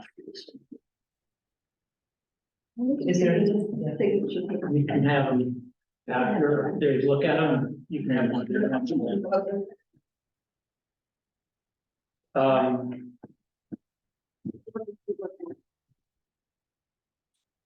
this particular, ordinance that is proposed by myself and Paul. It is addressing a change of the resorts. Particular to, Cobalt Terrace Road. And we're proposing that the west side, which is rural residential, but eligible for highway resort zone because it's on Cobalt Terrace Road, that it be taken from that eligibility standard and stay rural residential. As I talked with Cameron, he's pointed out some things, with regards to that idea, which refers to the fact that down at SR9, some of that right there at the road, across the street from Wildflower next to the girls' home, there's a strip along there that's owned by the Water Conservancy District. And in fact, the Water Conservancy District owns everything on the west side, the west side of Cobalt Terrace Road, except for a touch by the Ruggles property up below the county waste site, dump site. They touch on there, but Cameron points out that the Ruggles property runs on SR9, so they're eligible to be highway resort zone by their capacity to be on, or the fact that they're bordering on SR9, they're eligible.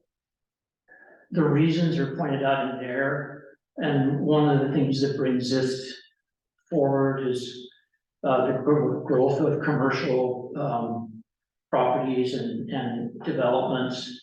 The sale of the BLM, which I think is about 80 acres, somewhere in that range, that surrounds on three sides the BMX park. And that auction will take place sometime, I believe, in the next few months. They don't tell us when, but they tell us they're working on it, and I want to move forward so that we can make this decision on this property before they post that. So I think that we have a Pocketville neighborhood, and I am, as you know, a resident of that wants to protect a creep into our neighborhood of highway resorts on development. We also would hope that somebody who buys that property would maybe be able to work with the city at designating a community park area where there might be a soccer field as well as a BMX park, or maybe a community swimming pool as the town develops and grows. I think that's probably something that can be looked at with a residential developer or putting it into the city residential area. The other side of the highway would stay eligible, the east side. And there is some property the BLM is selling that crosses the street and goes into the east side, down where there's often camping and stuff like that over there. So that's the basics of our proposal.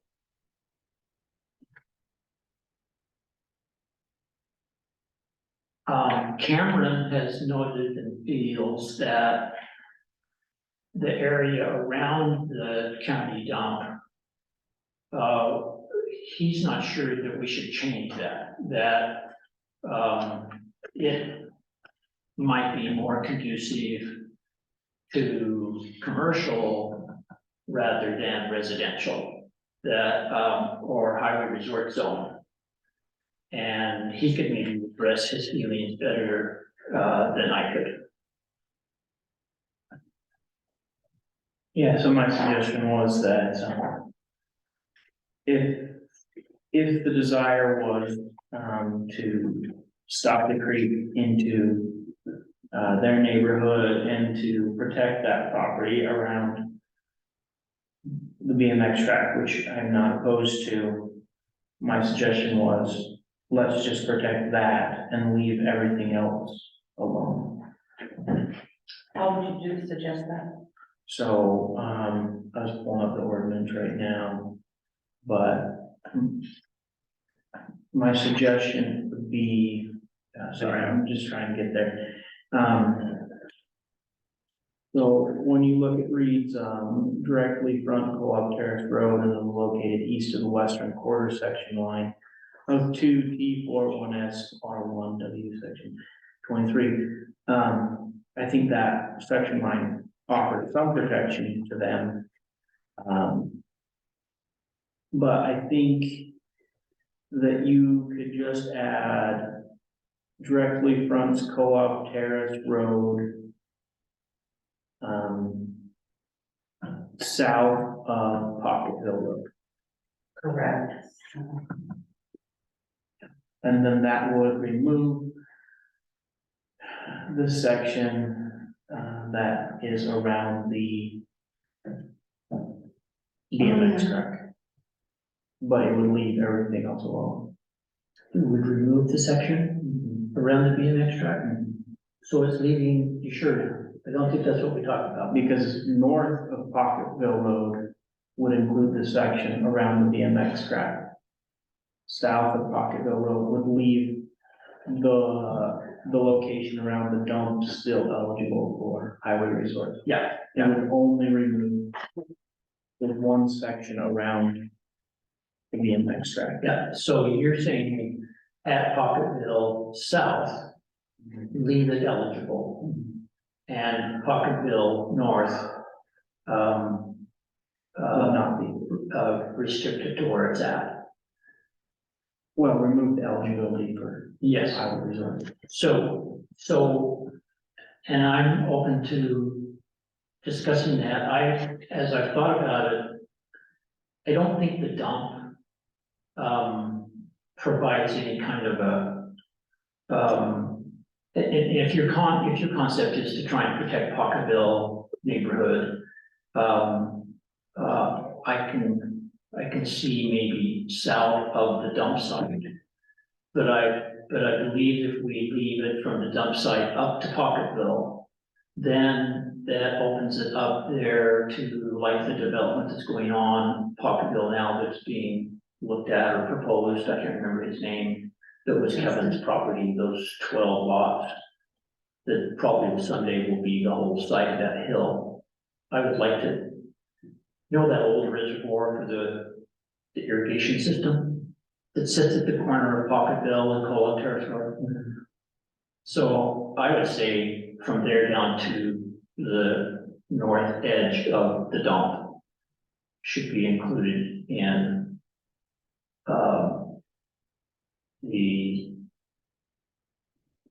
or should be excluded. And you and I will just have to, Excluded from the. yeah, But you and I will just have to we disagree on can, that. you saw basketball, come up and we'll shoot some hoops. Sure. Okay. Then I'll bring in cheese. we'll play horse and decide it that way. I'm not playing tipping. Okay, no, I can't get more than 2 inches off the ground now. I just can't jump anymore.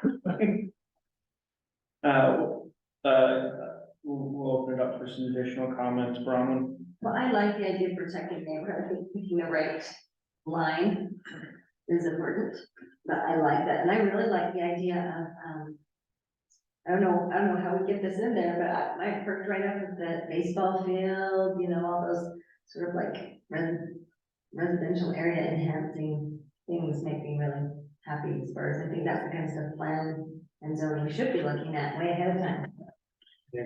Briefly, Huh? Washington Water Conservancy District really owns both sides, and the east side, they own a substantial amount down to the river and across the river, Little Creek, North Creek. Not that they would ever sell their property, they probably still have dreams of the time someday, but leaving the east side available, I think there's property there that could serve as a resort zone really appropriately. Mayor, So I was involved when we first started suggesting opening up Pottville, Co-op Terrace Road to highway resort zone. And even when we first talked about it, it was only gonna go to the intersection of Co-op Terrace Road and Pottville. It was not gonna go any further than that. That's what was proposed from the get-go. But it didn't get limited to that and it got passed. probably because that was BLM and no one worried about it. And then the land that borders all this water conservancy district land, I had talked to their attorney back at the time we were proposing this. And because they owned so much of this land, we had to talk to them about it because they were an affected entity. And, they were happy with this being allowed to be highway resort zone on either side of Co-op Terrace Road going up. Because that way, if they wanted to sell their land in the future, it would be, worth more money. And so they liked that. And also the land around the BMX track right now is zoned open space. And even though the open space zone currently, I cannot find the ordinance, but apparently it was removed from our zones. I've looked and can't find the ordinance where it was removed, but it's not online. If you go to the online municipal code online, it's not there. And so I assumed it was removed. I don't think there was it. There's just, possibility. Yeah, there may not have been, there may have never been an open space zone. No, we have an open space zone. I've got I copied the zone that was in was in the book. the book. And So, it was chapter I like 24 before everything got removed. Would have been 48 emergency reserves that. Right, and so it never, but I'll tell you what the zone, what the uses are in the zone that was in the book, but not online. Permitted uses are recreational, hiking, biking, horseback riding, grazing, single family homes, conditional. Trails for public recreation, other public recreation facilities. Utility easements, public use essential facilities, that's it. That's what's allowed in the open space, and I checked with, each today, and I asked them if this did get removed from the code, if there was an ordinance removing it.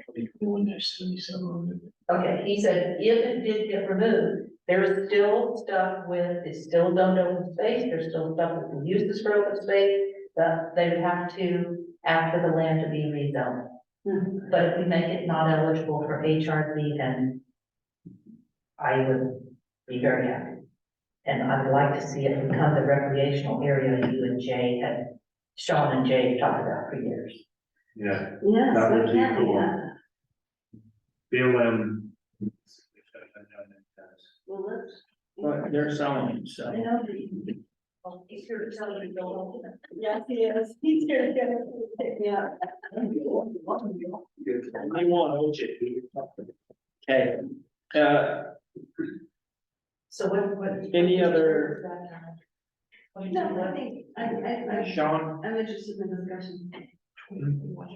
comments? Yeah, I remember we were gonna stop it, that was gonna be stopped right at that intersection, but they didn't even have the intersection done yet. I think at that point, and so it's like, well, where does that mean? Does it include this or not? The eligible, buildable land is only on the south side of Pottsville Road. The other side is, even if it's increases the value of their property when they sell it, Water Conservancy, there's not much you can do, it's so full of washes. So the other option is if somebody buys Jack's place and then buys adjoining property, and all of a sudden it becomes eligible. So it's just kind of an extension of what would happen anyways for that section of land. But around the BMX track, I think we've all been trying to figure out some way to do that. So let's definitely do that. So pretty much a lot of great going on there. Kent doesn't agree, Who doesn't agree? no, Kent doesn't want the hill to be a eligible tile reserve. Well, I thought we Yeah, were talking about that. If there was some way you could split that hill apart so you wouldn't even see it from the Pocketville side, because it's a mountain, it goes up Can to you the. split it in half and have And then it? just have it, is there a section line there or something, and then everything that way, because. Build on that hillside, and there's a subdivision that's gonna go in there. It's kind of indicating that it wants to be residential already, Yeah, so it would limit what you're gonna do with highway resort anyway. So maybe there's some option I'm there. gonna go drive it and look at it. I need to look at, because I think Yeah, we'll and take that resident. I walked a lot of that. Sean, can you send Andy, did you have your email there, Andy? Can you send him the preparation form, the proposed wording, current wording, and then the, request for action that goes after the ordinance? Can you send those again? I think I don't have I don't know, I think I have one for 2023. Just cut and paste out of that personally effective part of one. Can you do that? How's that going? I'll just. Clear. Yeah. Yeah. That'll be good. Hey, Ken.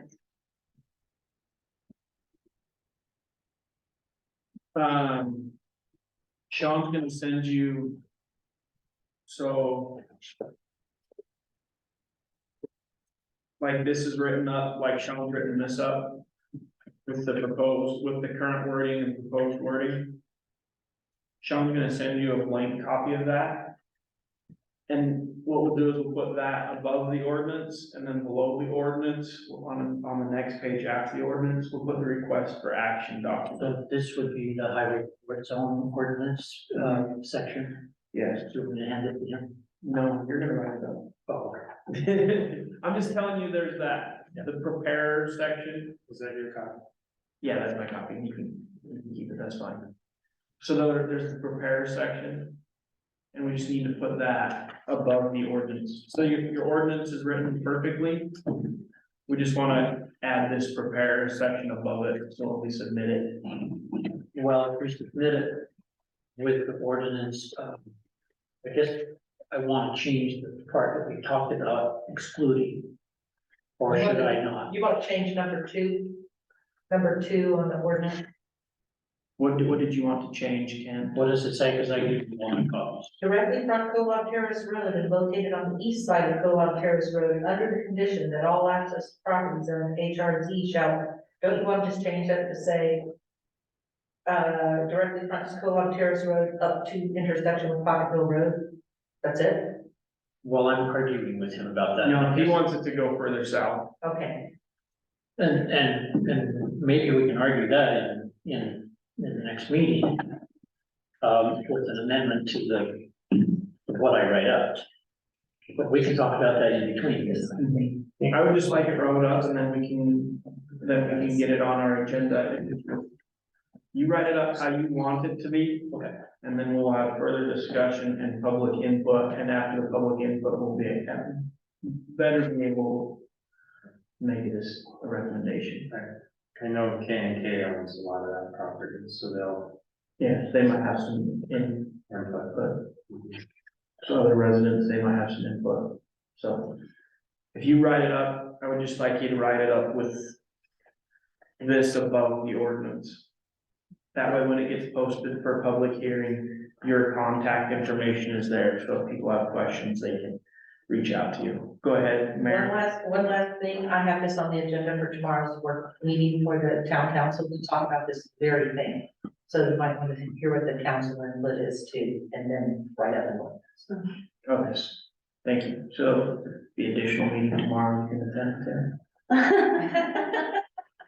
Positive market, yeah. That's, take for that.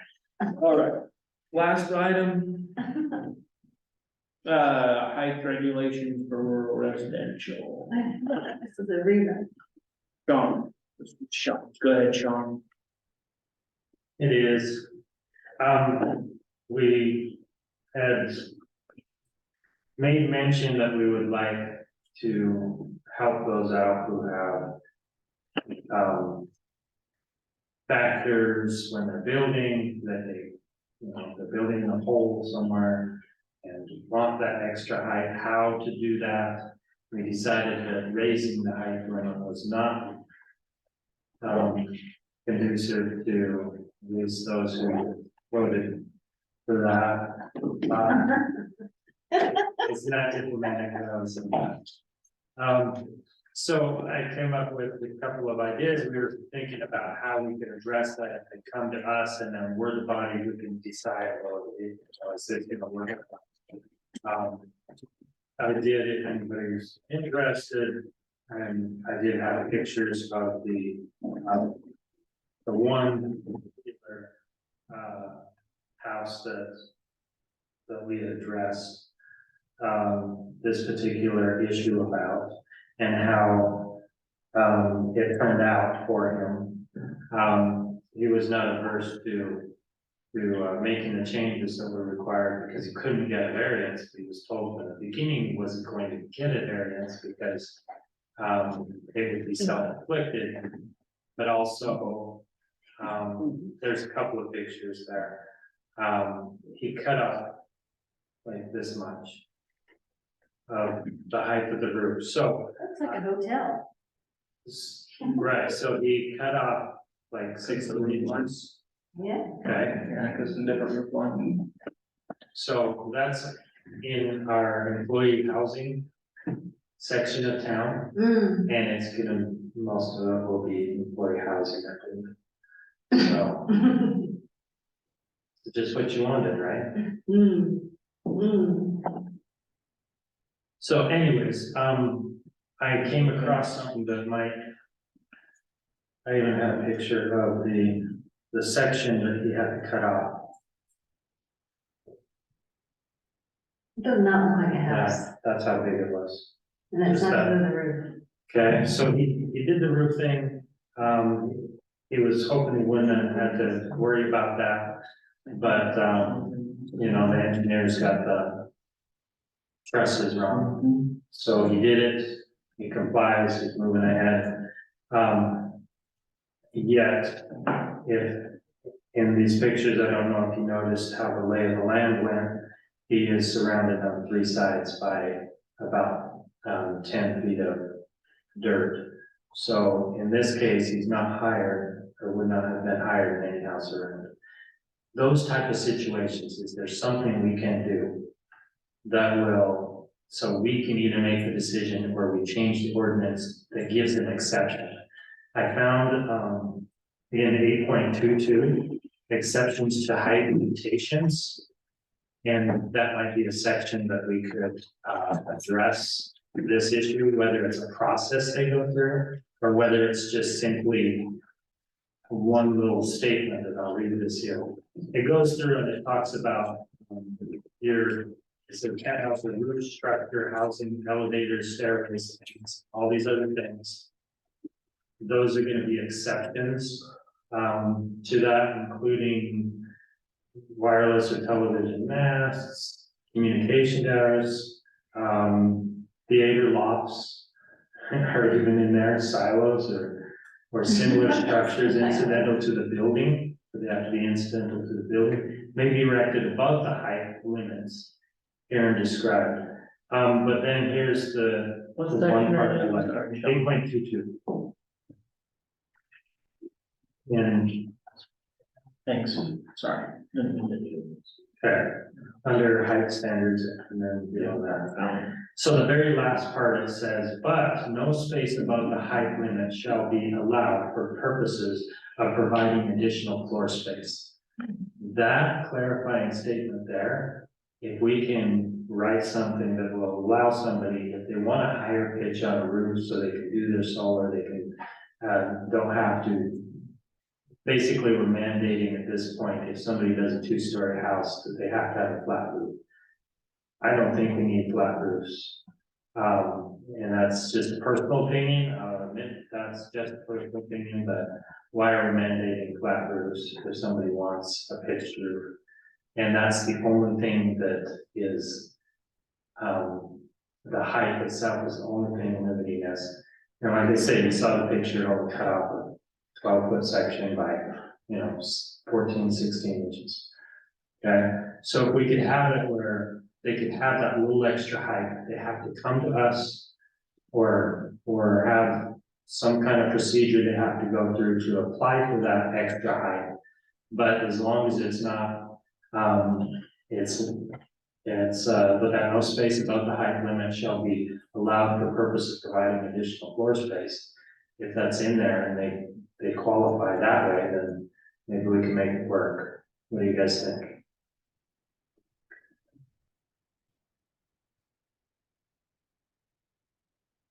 I have things about it. And I haven't, she brought it up, but. I hear a lot of headache in that proposal, like a lot of it.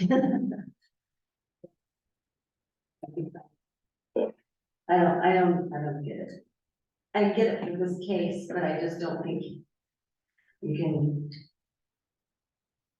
It's that gray area where they don't really qualify for this, but they don't qualify for this because we've got a hard deadline or a hard cutoff at 25 feet. Yeah, You go over ½ inch and you're tearing that, cutting that down, And I mean, there's lots of. Is there we should have been a told. place? Oh, we can't dig down further because it measures from the foundation Oh, down. that's right. I don't know, I see what you're saying, I just don't know what to do about it.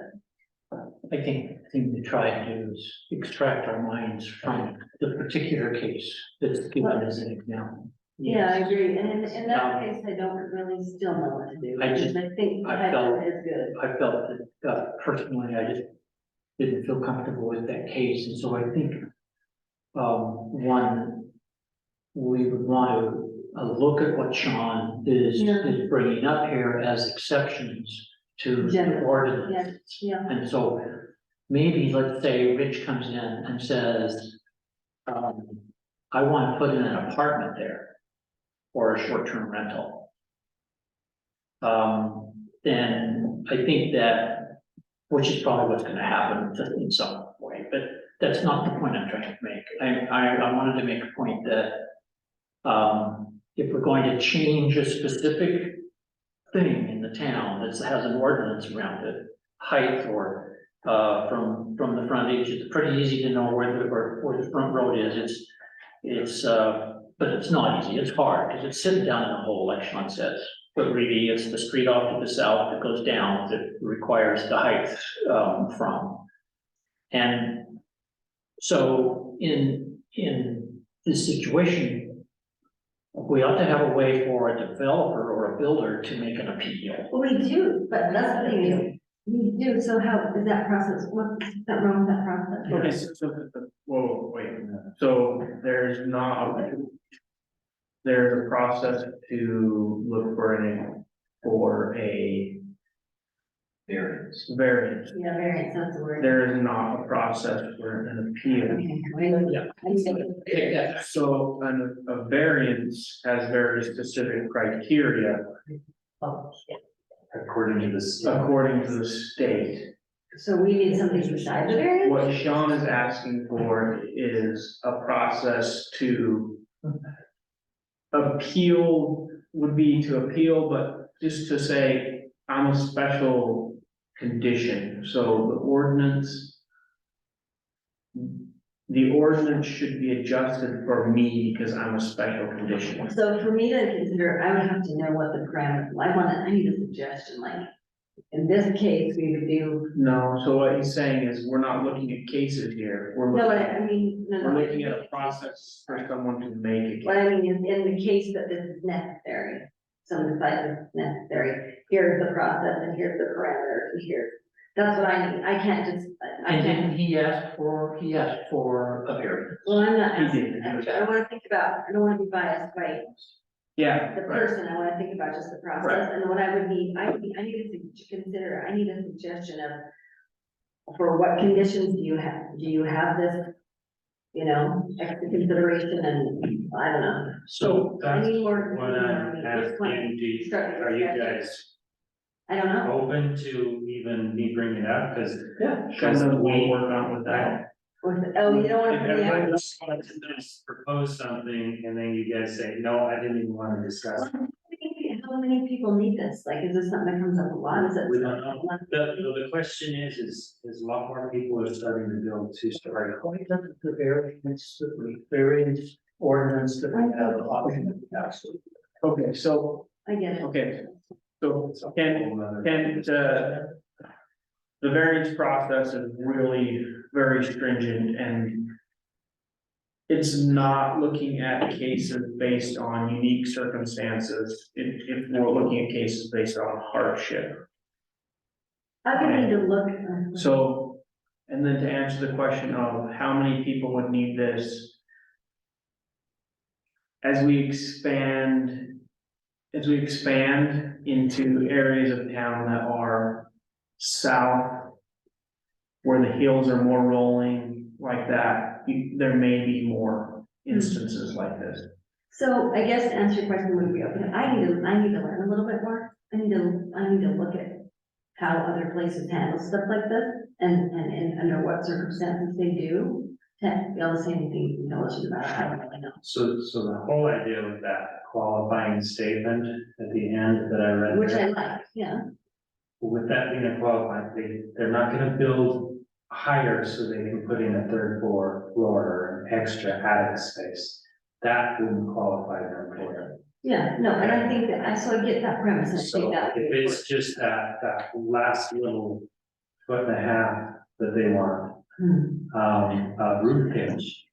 Cause really it's only, a 10-foot, 12-foot section that was in violation. The Yeah, but I rest don't of think it, about his specific case. I'm using that as an example because that will come up again if people are building houses, two-story houses with 9-foot ceilings, 10 foot, and then 9 and 10-foot ceilings.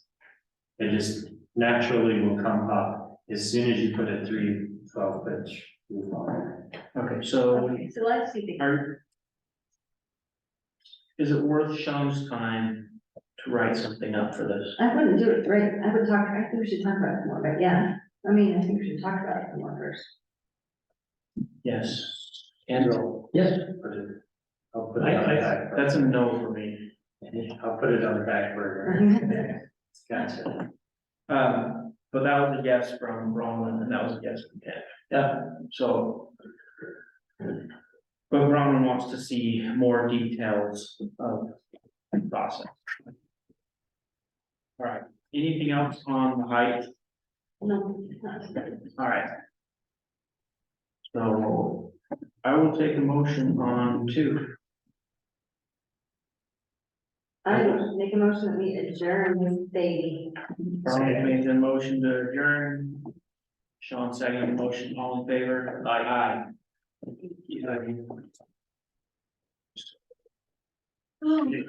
Then bring Creed next time. You push. Stop. Yes. Yeah, you Okay. Creed right now, sorry, guys, next time. It's a work meeting. Work meetings, I'm bringing treats. Pushing the tables. I'm bringing food. Yeah. The table set up. Many people are on this Zoom meeting. You should shut up your you. Thanks, Paul. Good people on this. Way to do that, way to.